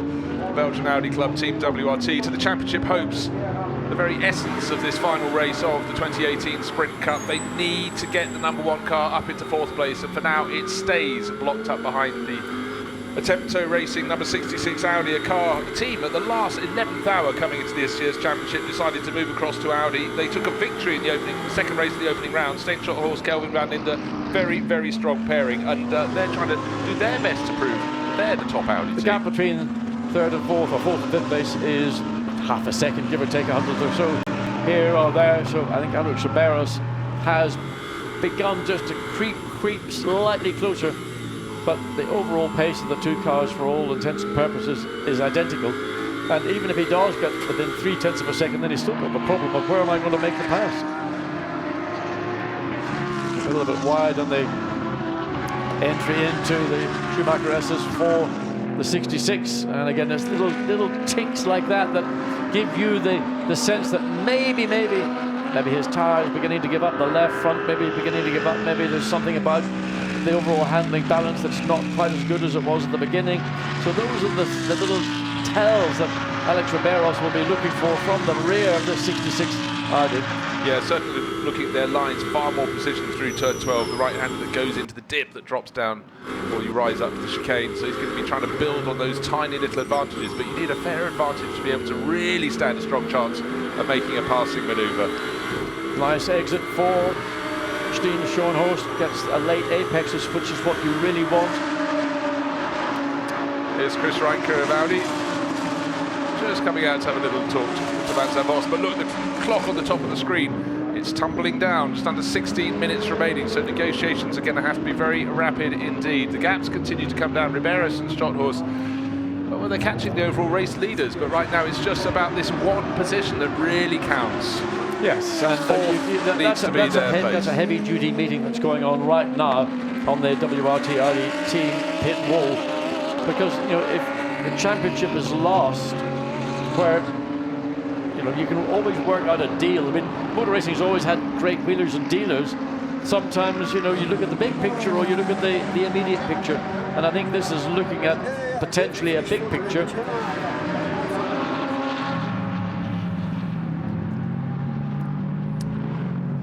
Now, what has been masked in all of this, we came into this race meeting with 5 crews that could take the overall championship, but the progress through the year and through this meeting, almost masked by all of the comings and goings at the top of the table, is the consistent improvement from the 66 crew that's holding down 4th place. They could finish this championship in 3rd place. They'll move ahead of the 63 Lamborghini crew, who are out of it disqualified from this meeting, and that is why they're hanging on so hard to that 4th place. Absolutely right to do so, because you're not racing for your immediate competitor, albeit you're the same brand. You're racing for your own team, and if they've got an opportunity to jump ahead of the 63 Lamborghini and finish 3rd in the championship, that's an accolade that Attempto Racing would be more than happy to walk away from this event with. Well, it certainly will, and as I just want to point out, before the opening round at Zolder, it was only a handful of weeks before they said we're going to go with Audi. So they astounded us by taking a 4th place and a victory in the opening round. We knew they were a good driver lineup. That was impressive. Then they went on to take the victory in the 2nd race. But it's so close, less than 0.4 of a second between 4th and 5th, and now it's looking down the inside. That's not going to work for Alex Riberos, but he's got to start doing stuff. He's got to get past on his own merit. He knows that now. Yeah, but he's got within that 0.3 or so of a second, and he was looking at down the inside, but it meant that he was going to have to brake later, and he would have a shorter distance in which to slow the car down. The outcome would have probably meant he would have overshot the exit of the corner, which would have allowed the 66 to make the undercut and get back into this current 4th position. So you have to make your plans and think, where can I do it? But not jeopardize any potential gain by overshooting and then being overtaken. Well, the longer it goes on, the longer Chris Riker is going to have to try and work out how he can separate the warring parties with a smile. He's enjoying it. He's actually enjoying this battle. Is he saying, right, you've agreed you'll buy your cars for a higher price next year? We will see. But still, in this Audi battle over 4th place, we wouldn't normally just focus on 4th place, but of course we are, because this is the closest battle. It's also the battle that could decide the outcome of the 2018 Blancpain Sprint Cup. Gap between first and second is 1.5 seconds. Great run from Hubert Haupt. I suggest that Michael Meadows is simply pacing it, just has to keep the gap. He knows they have to win the race. With 12 and a bit minutes remaining on the clock, they're looking set to do that. That's in the yellow-nosed 88 ACA ASP Mercedes, but you can see Hubert Haupt not far apart. In fact, first down to 5th, 8 seconds on the start-finish line last time around. I think it's coming down yet further. These are going to close right in, but from Michael Meadows' point of view, as long as he stays in the lead of the race, as long as the #1 Audi stays in 5th place, bottled up by Stage Shot Horse in the Attempter Racing Audi, then the title will be his to share with Raffaele Marciello. Yeah, Michael Meadows has no challenge from the number 6. He is in the lead, he's lapping at a very comfortable pace. He's not lapping at the pace of the cars running in 4th and 5th, or even in that matter, in 3rd. They're running in the high 156s, Michael, but last lap was a 157.0. But all he is doing is driving to the flag. He doesn't need to win by a minute or 30 seconds. If he wins by 1.5 seconds, which is the gap between 1st and 2nd, and Vincent Voss still, you can see, stroking his chin and wondering what's going to happen. Can we manage? Is there a miracle left in the tank for this #1 Audi to get up into that absolutely necessity of winning winning the championship, but getting 4th place? Very, very tricky indeed for all the parties concerned. Don't want to get lost in this. A great run from Simon Gachet, heading for potential 3rd place. Took over from Christopher Haas, who started 4th on the grid. Of course, they gained a place when the car that started 3rd, the #2 Audi, picked up that puncture going out of turn 2 and dropped right down the order. But it's just, it is nip and tuck, but you really feel Alex Riberas, he hasn't even looked half close as yet. He hasn't shown his hand perhaps, but the moments are going to tick away with every passing lap that he doesn't make a move. It's getting harder and harder for him.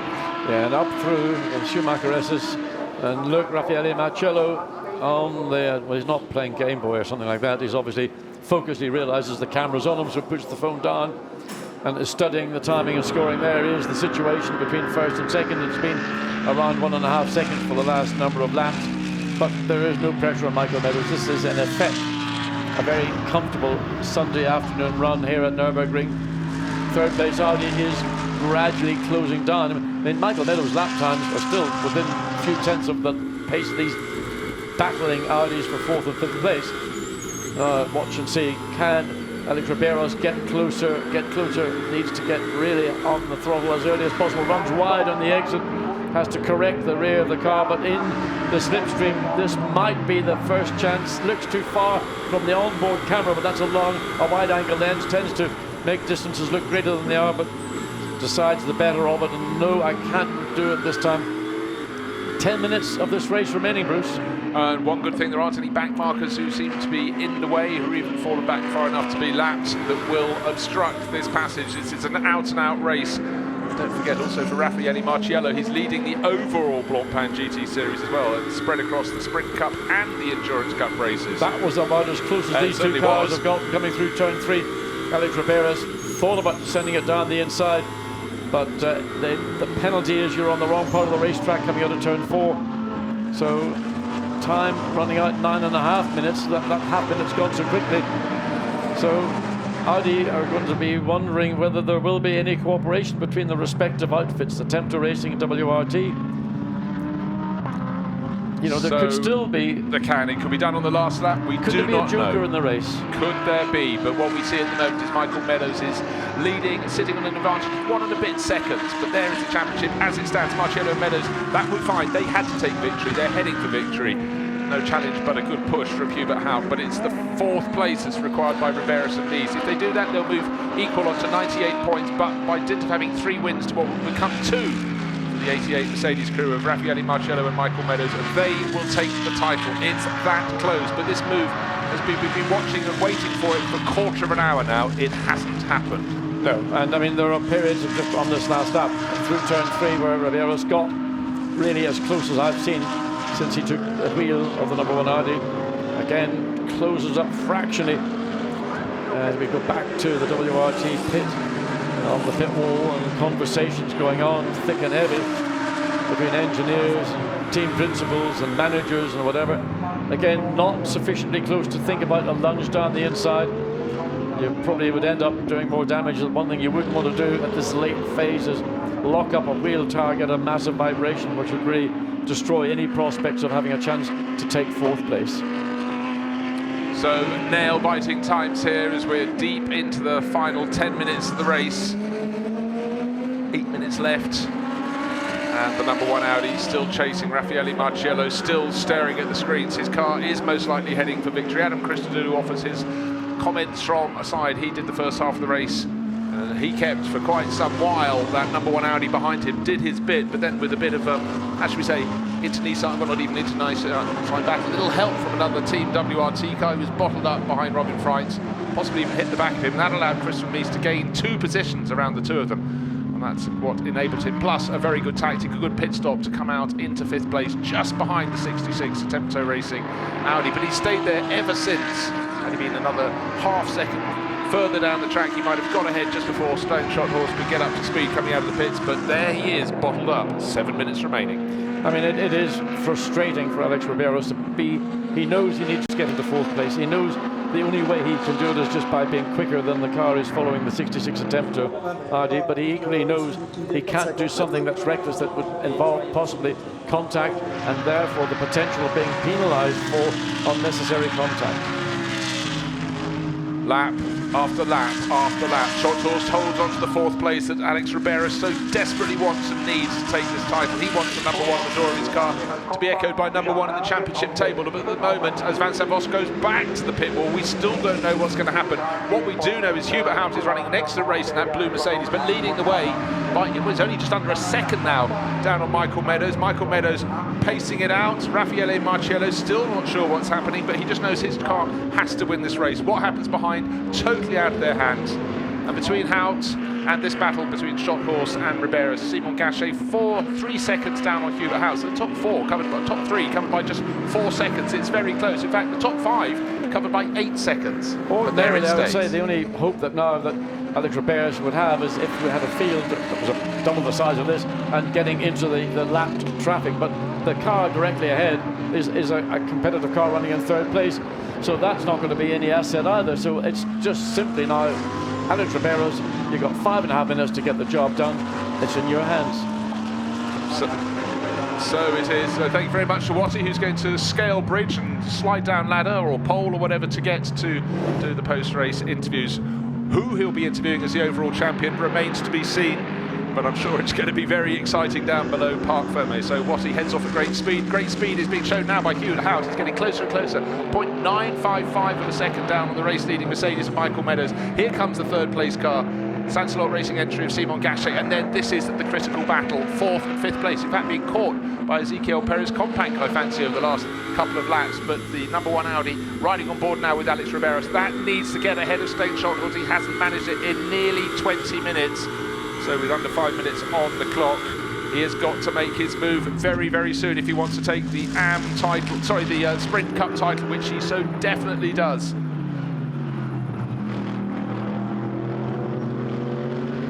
So things getting closer and closer. Hubert Haupt, he's going to try and get right onto the tail of Michael Meadows. Wake up, Michael. I know he's got it under control, but 1.2 seconds became 0.9. It's now become 0.65 of a second.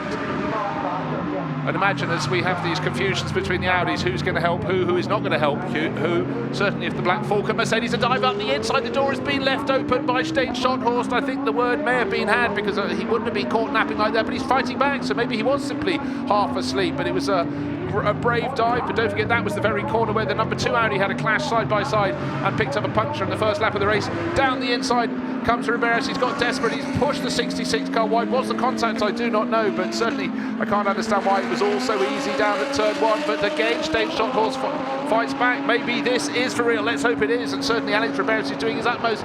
Now the corner goes Ribeiro's way because they've got to go to their left. So Schottholz is going to be pushed wide out of turn 5. Ezequiel Perez Companc's car with Andrea Calder. So he's getting closer and closer. The Lamborghini could mix this up as well if he goes past Alex Riberas. Oh, Raffaele Marciello thinks they've survived that one. Has the Lamborghini gone past? Certainly the 66 Audi still in front, and he's passed both of them, so down into 6th place, but Stain Shorthorse has made a few little mistakes, and now I think there is possibly a puncture, because off at the bottom of the hill goes the number 1 Audi. Thierry Tassin, Vincent Voss cannot bear to look at their screens. It was a real couple of serious examples. I thought the position was being handed over, but they were brave dives from Alex Riberas. Stain Shorthorse does not know when he's beaten. Out of the gravel, desperately trying to continue. Is there a puncture? You certainly feel there must be. When he went off the bottom of the hill, Alex Riberas, cruel luck. He made 2, if not 3 moves. They slowed each other down with their fighting. The Lamborghini came up and joined in there to make things very complicated, but it appears simple now. The 4th place that was so desperately needed is not in the hands of Alex Riberas. He's fallen back to 6th, possibly 7th or even 8th. So with 2.5 minutes remaining on the clock, it matters not whether the yellow Mercedes wins this race, but Michael Meadows desperately wants to. He's been chased so hard by the Black Falcon Mercedes. 1st and 2nd they are, but what position is Riberas going to be in when he crosses the start-finish line? He's fallen. We saw him lose a few places, waiting for him to come through. Is he going to come through on the track or in the pits? It looks like he's possibly going into the pits. He's into the pits. He's in 9th place. He's fallen down. The title shot has been fired and it has not hit the target. So Alex Riberas, cruel form. It looks like the door was open into turn 1, but maybe not. Maybe Shorthorse just simply wanted a wider line into the corner, because he fought back on the exit of turn 1, fought back again in turn 2 and turn 3, turn 4 and 5, and then through turn 6 it looks like there's a bit more contact, and that is where the Lamborghini went past one of them, and there Riberas parking up, not in the mood for celebration.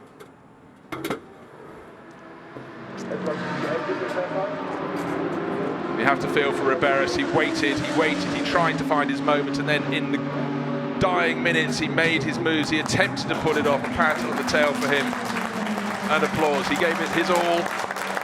Wasn't getting any assistance there from Stain Shorthorse, who is in 4th place, holding up to that 4th place, being pushed very hard indeed by Ezequiel Perez Compact, but good to see sporting support as the dejected Alex Riberas walks for a quiet moment on his own, and now Raffaele Marciello understands that the title is almost in his pocket. Let's take a look at the replay. 2 or 3 car lengths behind and braking very late. Up the inside dives Alex Riberas. It looked as though that was a very late dive. This is the replay. And look at Vincent Voss.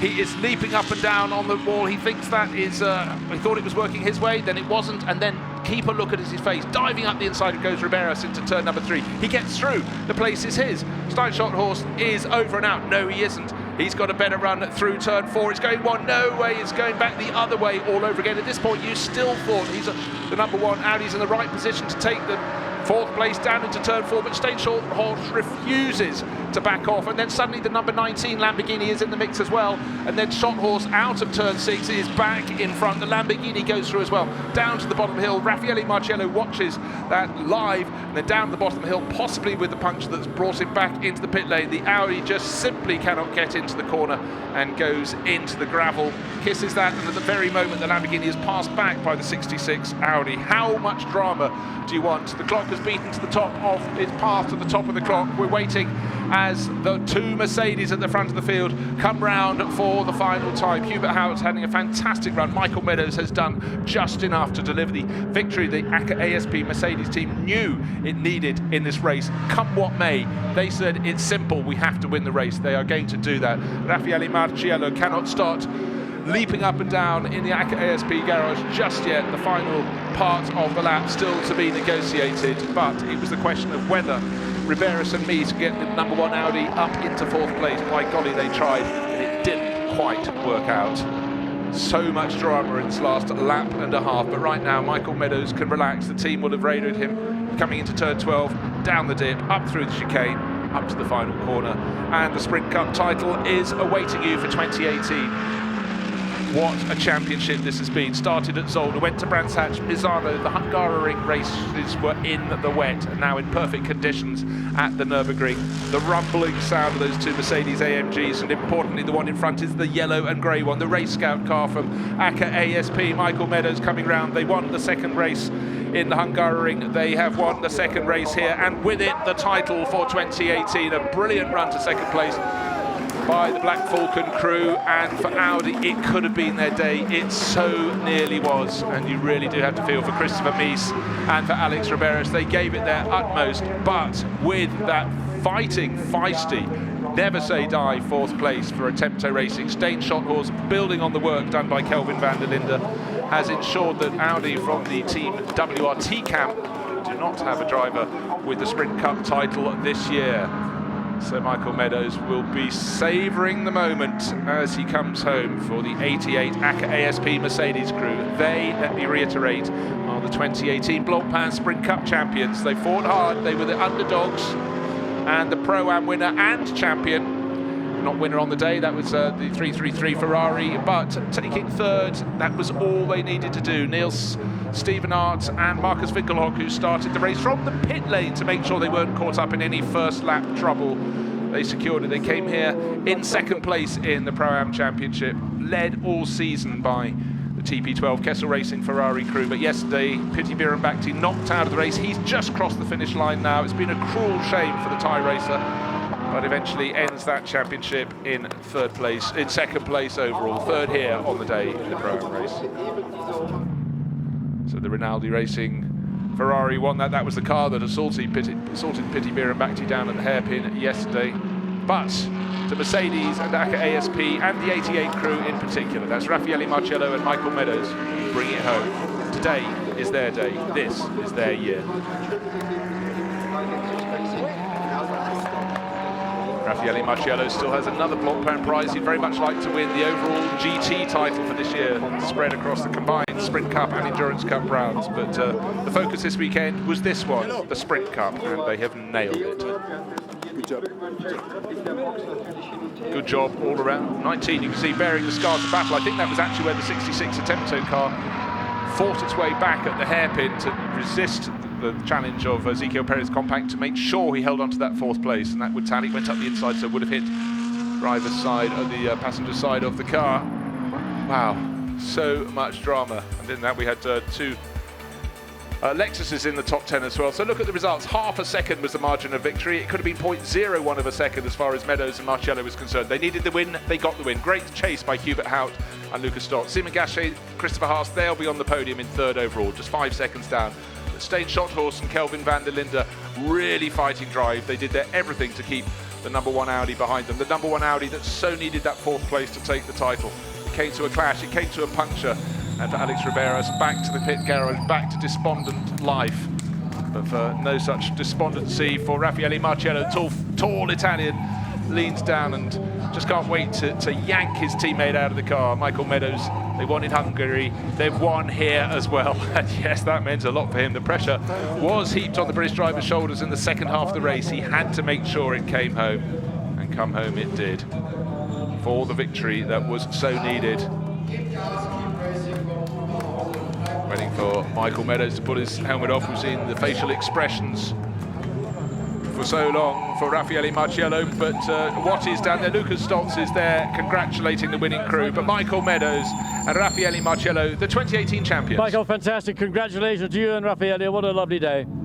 Yeah, you know, the weekend looked tough after not a great qualifying for myself, but you know, we didn't make any mistakes. We kept our heads, and it's come home. You know, we've been really consistent all year, and I just got to thank the team. They did a fantastic job all year. We've improved every race, so that's all you can ask. And obviously Raffaele's done an unbelievable job. He's so fast, and we have a really good rapport, and everything seems to flow nicely. So, you know, it was a little bit tense. I didn't know what was going on with the one car, to be honest.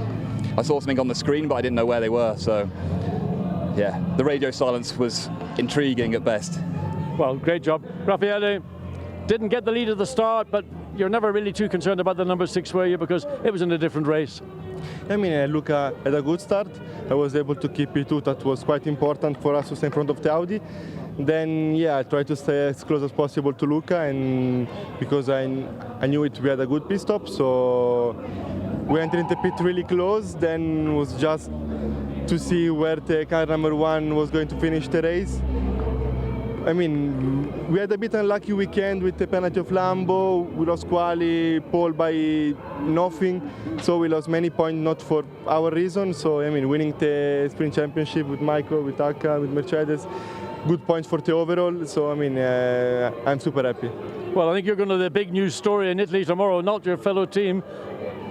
Well, I don't think so much. Don't worry, you won. Michael, last words quickly. Sorry, say again, John? Last few words. Yeah, it's been an absolute pleasure. You know, I think it's the first time, off the top of my head, I could be wrong, that AMG have won the sprint title. You know, it's been dominated by Audi in the past, so to come and deliver and step up like we have is fantastic. You know, everyone's done a great job. I think we can be really proud of what we achieved, and like Lello said, for his overall championship, it's important as well because the overall is just as important as the sprint. I think Dad had a good day today as well. Did he? I didn't see the end of the race. Don't give it away. Don't give it away. He had a good day. That's referring to Michael Meadows' father, who works in Formula One. Ron Meadows, with many success. That's a nice board to put in front of your car. Maybe he's going to try and take it home. Lello Marciello. Lello is his nickname, of course. Ready for the photographers. So let's go across to the interview with the second race crew, Luca Stoltz and Hubert Hout, who drove a blinder. Luca, that was as close to being a perfect drive for you when you took the lead, never conceded it. Yeah, definitely. I had a pretty good start. I think we leave enough space for Rafael, and then I think he touched with the number 2 Audi, but yeah, my start was perfect, and I could lead the race all the way too. I could control it basically, and yeah, I could make a gap a little bit. Still struggling a little bit in the pit stop. You know, for us it's yeah, we're entering new in sprint. We just do 2 races, and then yeah, it's not perfect, but anyway, we are really happy to be first in silver and second overall. Congratulations. Herbert, where do you place that drive in the ranks of your best drives ever? I think it was one of the best drives ever. It was fantastic. We lost a little bit in the pit stop, so the car number 88 overtook us, but could go the same speed. I was even a bit quicker, so fantastic to win the Silver Cup. Overall second, we never expected that. Congratulations. So a lot of pride there. Hubert Hout, one of the oldest driver in the field, and certainly not showing that today, keeping Raffaele Marciello, winning the second half of the race, Michael Meadows on his toes. So great deal of pride for the Black Falcon crew. But let's go down to the third place crew. Really great run from Simon Gachet and Christopher Haas to third place. Christopher, were those some of your dancing moves you're going to be doing tonight? You're doing a bit of, movement. Show us what you were doing. Oh yeah, you're right. Exactly. That's what we're going to do. Do it now. Oh, you never catch anybody with that. Well done, fantastic drive. No, I have to say, car was really great. The Santa Luca Audi just was a weapon in the beginning of the race, and they did a really good job also in the pit stop. And we were able actually to make a little bit of a gap between the 66 behind us. And unfortunately, I couldn't follow the Mercs. They were a little bit faster than us today. But anyway, Simon Gachet, the secret weapon again. Fantastic job at the end, and Podium, I'm happy. All right, secret weapon, give us your story quickly. It's fantastic. After my mistake yesterday at the start, I achieved this with another podium, so it's fantastic for us, for Santa Luca, and for me. Well done, enjoy it. On the podium, guys. Thank you. Good work, Watty, busy man down below the podium. All those drivers very relieved. The Sprint Cup has come to an end. There are the points, 134.5 points. It looks so that's in the Pro-Am Cup. That's Marcus Winkelhock and Niels Stevenart. Piti Bhirombhakti and Carlo Van Dam led the all championship, but being knocked out of yesterday's race really cost them. They came home second in class today, but that wasn't enough to claw their way back, even though they finished ahead of this year's Sprint Cup Pro-Am champions. And Christian Malczarek and Jurko Malczarek also came out and gave it a shot midpoint of the season, but those 2 crews well clear at the top of the Pro-Am Cup table.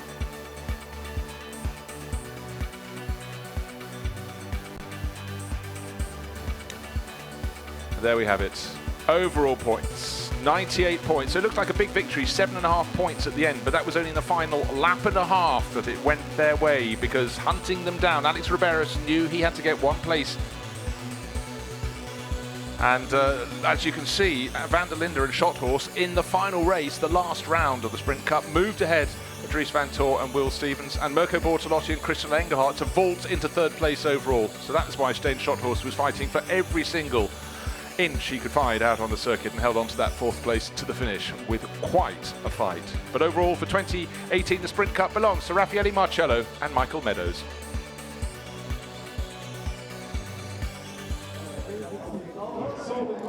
And so in the room behind the podium where the stories are told, the shoulders are slapped and other shoulders sometimes slump in disappointment. There'll be no disappointment from the ACA ASP crew that won the race and won the title. We'll see them on the podium very soon indeed. But Hubert Howe talking long and hard with the ACA ASP boss Jerome Policon, who I'm sure will step out onto the podium. Great pride for the former racer in the exploits of his team for Mercedes. Really made themselves a very strong team over the past 2 years. Much, of course, as Belgian Audi Club, Team WRT, have done in the years before that and right up to today for Audi.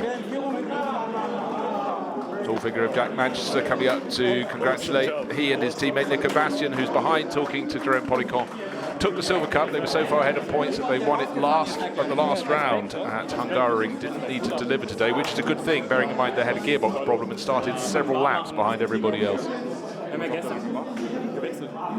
Eventually getting to the finish 6 laps down on the leaders. But again, it's all about more experience. Nico Bastian has plenty of experience, but Jack Manchester gaining experience all the time, so every lap he could do was an extra benefit. And for the mechanics, for the fastest pit stop, well, they're wearing the colours of Belgian Audi Club Team WRT, €2,000. That will help a little bit of celebration for the guys. So the disappointment of not winning the Sprint Cup, slightly tempered for them, and rounds of applause from those down below for those speedy pit stops that stood them in such good stead, and certainly the work they did for the #1 crew today really gave them a tilt in the race. But for an extra half second, they could have come out ahead of the Attempto Racing 66 Audi. They didn't. That's why the fight went all the way to the finish.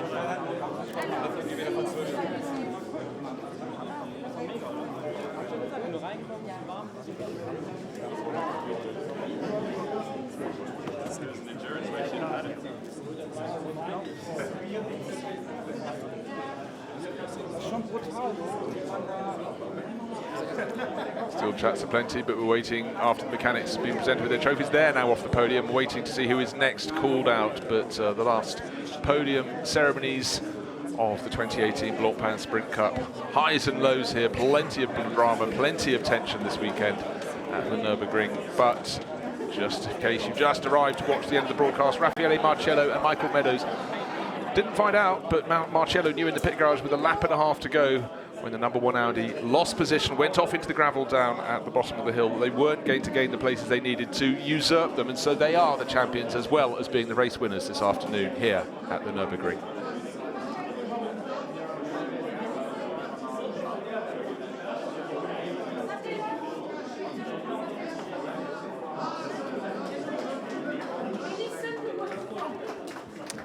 So out onto the podium, Christopher Hasse and Simon Gachet, 3rd place overall. Some more dance moves there from Christopher Hasse, this time with a flag. They worked very hard for that, but the Mercedes seemed to have the pace at the front of the field this weekend. Hubert Hout and Lucas Stoltz showed great pace in Hungary and showed even more pace here and harried the race leader all the way to the finish. But that race leader, why it became the race winner, Michael Meadows and Raffaele Marcello. There is the team owner, ACA ASP's Jerome Policon, a man never known to be quiet when he can be noisy. Great character. Michael Meadows and Raffaele Marcello out onto the top step of the podium. That extends Raffaele's lead in the overall Blancpain GT Series, but today the important element was becoming the Sprint Cup champions for 2018.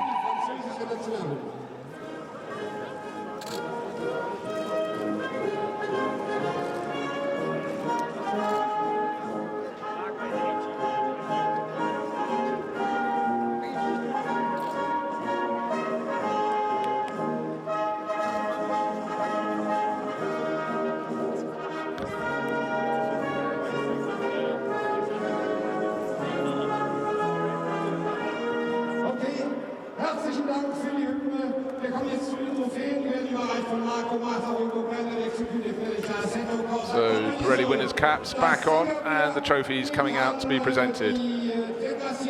First to the Sansalot Racing crew of Simon Gachet and Christopher Hasse, presented by Marcus Rutte.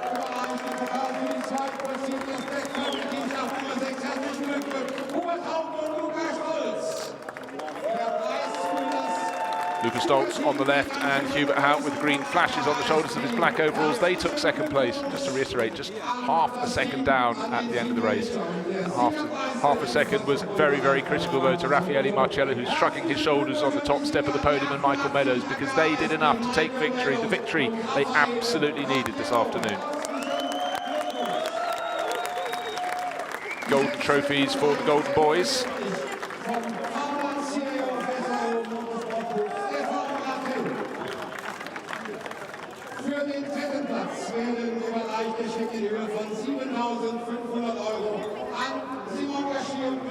And out come the checks presented by Stefan Rattel, the founder and CEO of the SRO Motorsports Group. Big numbers, €7,500 for second place, €10,000 for third place, €10,000 for second place, and €12,500 for the crew that finished first, Michael Meadows and Raffaele Marciello.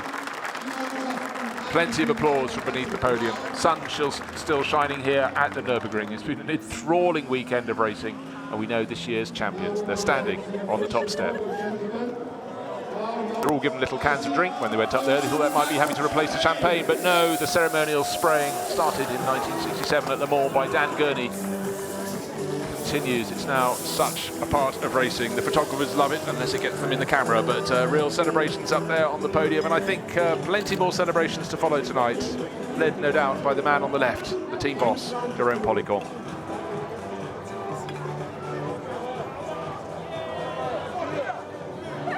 Simon Gachet now feeling what it's like to have a whole bottle of champagne poured down his back, but actually seems to be going rather well. So the top three crews, they'll have to be dragged off the podium, trying to eke out their moment, the moments they all go racing for, the moments they enjoy, for the podiums to follow. But there is the results. After 31 laps of racing, just over half a second between the Black Falcon Mercedes in second place and the ACA ASP Mercedes of Michael Meadows and Raffaele Marciello, this year's champions. Simon Gachet, Christopher Haas ran to a quiet third place. All the noise was behind Stijn Schothorst trying to keep fourth place all the way to the finish, which he managed ahead of Ezequiel Perez Companc, but it was the attack from Albert Costa that just fell short. That finished in the pit lane with a puncture in seventh, though further down the order fell out of the top 10, but really it was fourth or nothing for that crew. And there you see, in fact, 2 laps down listed at the end for Albert Costa. Pity Biron back to Carlo Van Dam, 13th overall, second on the day in Pro-Am, but unfortunately having led the Pro-Am Championship all year, second overall in the Pro-Am Championship, because Neil Stephenart and Marcus Winkelhock, who finished somewhat further behind them, didn't have to push too hard, and the title became theirs this afternoon at the Nürburgring. Third place in class was just enough for them to take that crown. And here, mention him, and out he comes, Neil Stephenart out into third place. The veteran, the ever-smiling Marcus Winkelhock. That was what they needed to do for Santalot Racing. So 2 podiums, 2 third places. Third place overall and third in Pro-Am for Santalot Racing. Carlo Van Dam looks dejected, couldn't do anything about it today. Second was all they could manage, but even if they'd won the Pro-Am class today here at the Nürburgring, it wouldn't have been enough after yesterday's set back.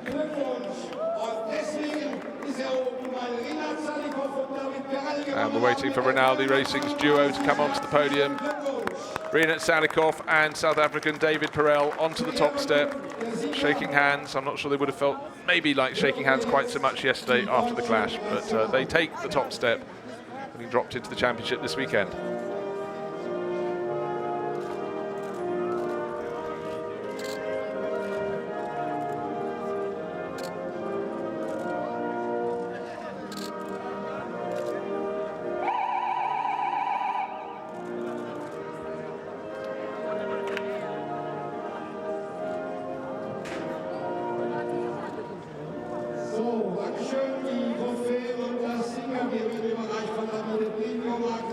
So the German national anthem ringing out for Rinaldi Racing on the top step of the podium. Team based in Germany, run by Michel Rinaldi.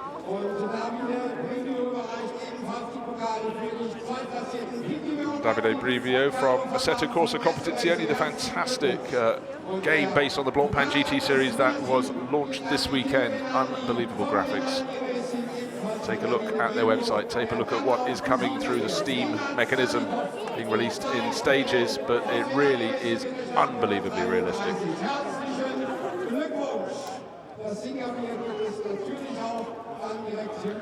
over David Perel, Am Cup champion last year. Now another trophy for his cabinet. And the checks the teams like so much, so Sansalot Racing, that's 2 checks for them today, totaling €15,000. And the big check is going to come out to the drivers on the top step of the podium. But trophies up for the photographers, they're eyeing the champagne bottles at their feet, they know what to do with those. I've never seen drivers leave the podium so quickly, trying to keep their champagne in its bottles. Apart from Marcus Winkelhock, he's such an old-fashioned sort of guy. It's there, we spray it.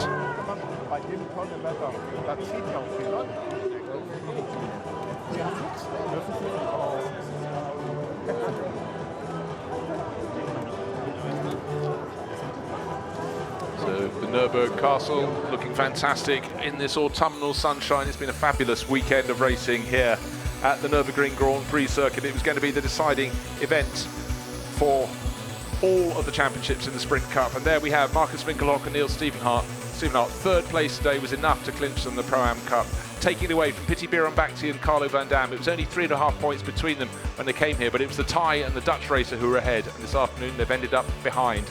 So very unlucky for them, but a really good late season charge by Winkelhock and young Stephenhart.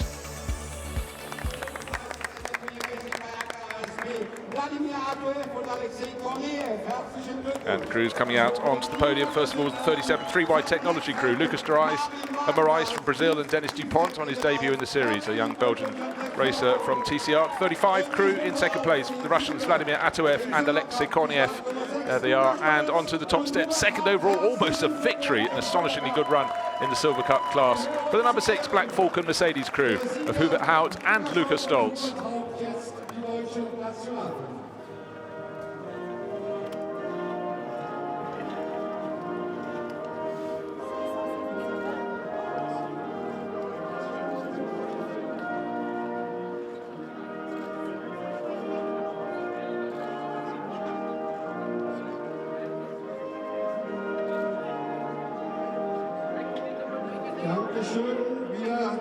Kommen zu den Trophys und dem Sieger via Mark Henritzi, Head of Sport des ADAC Mittelrheine-Bereich, den Pokal für die Drittplatzierten.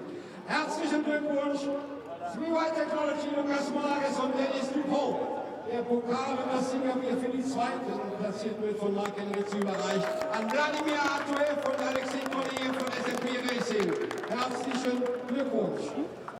Marvin Wagner, der Chief Technical von Black Falcon, erhält den Pokal von Mark Henritzi ebenfalls. Wir gratulieren Black Falcon als Winning-Team und natürlich geht auch der Siegerpokal an die Startnummer 6 von Black So just waiting for the final trophies to be brought out there. And Luca Stolz and Hubert Hout on the top step, looking very, very pleased with life indeed. They've got the trophy, they've got the checks, they've got the smiles, that's the most important thing, and the points. But second place overall, a really, really strong result for the crew, for the Black Falcon. Mercedes team, Luca Stolz was a real star in Hungaroring, and Hubert Hout stepped up to the plate today and delivered big time as they harried the overall race leaders in the number 88 Mercedes. So there are our top 3 crews in the Silver Cup, enjoying life on the podium at the Nurburgring. Far more impressive display than their Pro-Am colleagues managed on their podium ceremony. You can't end a race on the podium without a face full of champagne, and Hubert Hout is suffering, but he won't suffer for long because that was a really strong run from the German veteran to not just hold on to second place, but to start to harry the race leader, the race winner, and the driver who went on to share the championship, Michael Meadows, with his teammate Raffaele Marciello. So after the Nurburgring round is over, there, not on the podium today in the Silver Cup, Nico Bastian and Jack Manchester, they nailed that championship down at the last round in Hungary. Alexei Korniev and Vladimir Atoev, second overall.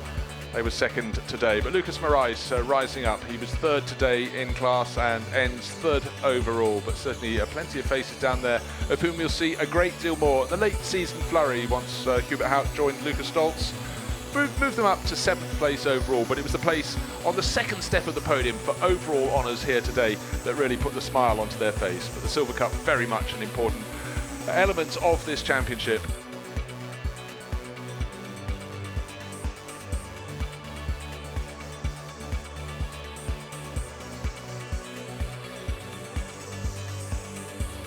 So it's been a weekend of enthralling racing. Practice on Friday, racing Saturday and racing on Sunday. Racing on Saturday set the scene for the podiums, set the scene for the championship finale, and what a finale we had. So coming out to celebrate victory in the Pro-Am Championship, the champions coming out, Marcus Winkelhock and Niels Stevenart. And then the Silver Cup champions are coming out. We knew them already, Nico Bastian and the tall figure of Jack Manchester.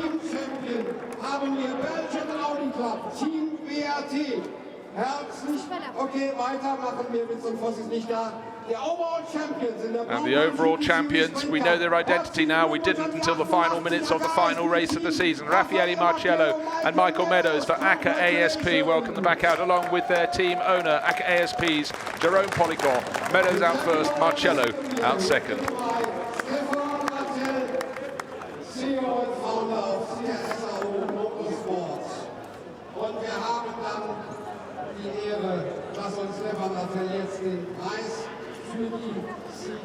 See the podium already quite red underfoot from all that has been sprayed before, but some more checks coming out from behind from the SRO group. They're not checks, sorry, the warnings, they're the boards that show you who they were, the boards they can put up back at their team base.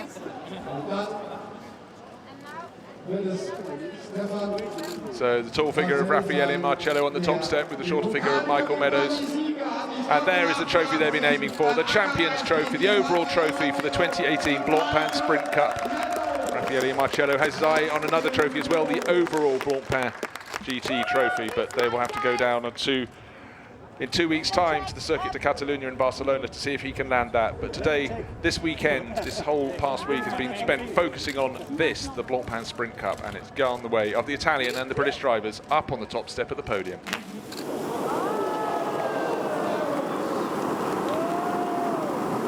The sparks from the fireworks adding some drama and theatre to the show up on the podium.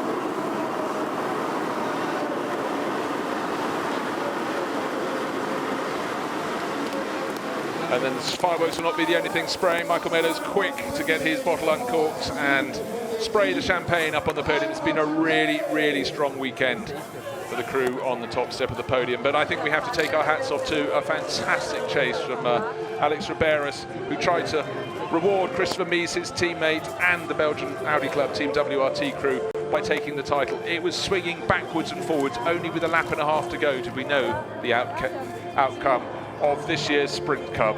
It was fast, it was furious, it got a bit side by side at times, but GT racing is always like the very best GT racing in the world. Plenty to celebrate and so many highlights to look back on. We've got the final round of the Endurance Cup, the final round of the Blancpain GT Series in 2 weeks' time down in Spain. But for now, let's celebrate with the ACA ASP, the Mercedes crew of Raffaele Marciello, team boss Jerome Policon, who's now got a very wet shirt, and Michael Meadows. They're doing the main celebrating here at the Nurburgring after a weekend that provided an enormous amount of thrills and fun for the team and for the fans out around the circuit. But for Jerome Policon, he's now got his hand on that Blancpain Sprint Cup trophy, and he's dragging his Silver Cup champions in as well, Nico Bastian and Jack Manchester. But the smiles there, clear for all to see.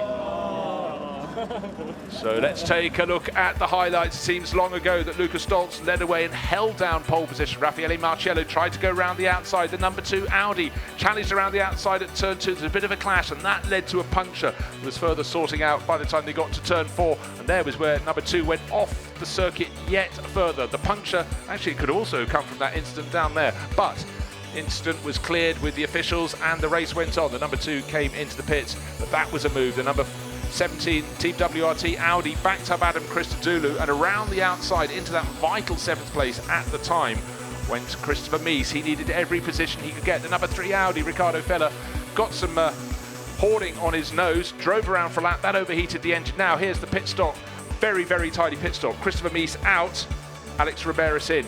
He had to do what he could do. He had a few laps on brand new tyres. The Mercedes at the front, Luca Stoltz leading Raffaele Marciello, stayed out as long as they possibly could. They weren't going to be overtaken by the number 1 Audi, but the number 1 Audi had to make sure it grows to 4th place. That is what it's needed. But Riberas came out, was out, and then just could not get past Stein Schotthorst, and Schotthorst was very brave indeed. Defended. It looked as though this move was the move that was going to decide it, but Schotthorst was not backing off. Vincent Voss didn't know where to look on the pit wall. Surely his driver was going through. Yes, he did, but that was without Stein Schotthorst fighting right back at the next corner. Then they came down to turn 5. It looked as though it was the right position for Alex Riberas to take the position. He then got muscled out. Schotthorst refused to give up, and suddenly Ezekiel Porras Compact came back and overtook both of them. That position then changed back to Schotthorst, and into the gravel at turn 8, probably with a puncture, went Alex Riberas. And at that moment, Raffaele Marciello knew the title was his and Michael Meadows. Dejection down at Team WRT. You had to feel sorry there for Alex Riberas, but coming round to take not just the victory,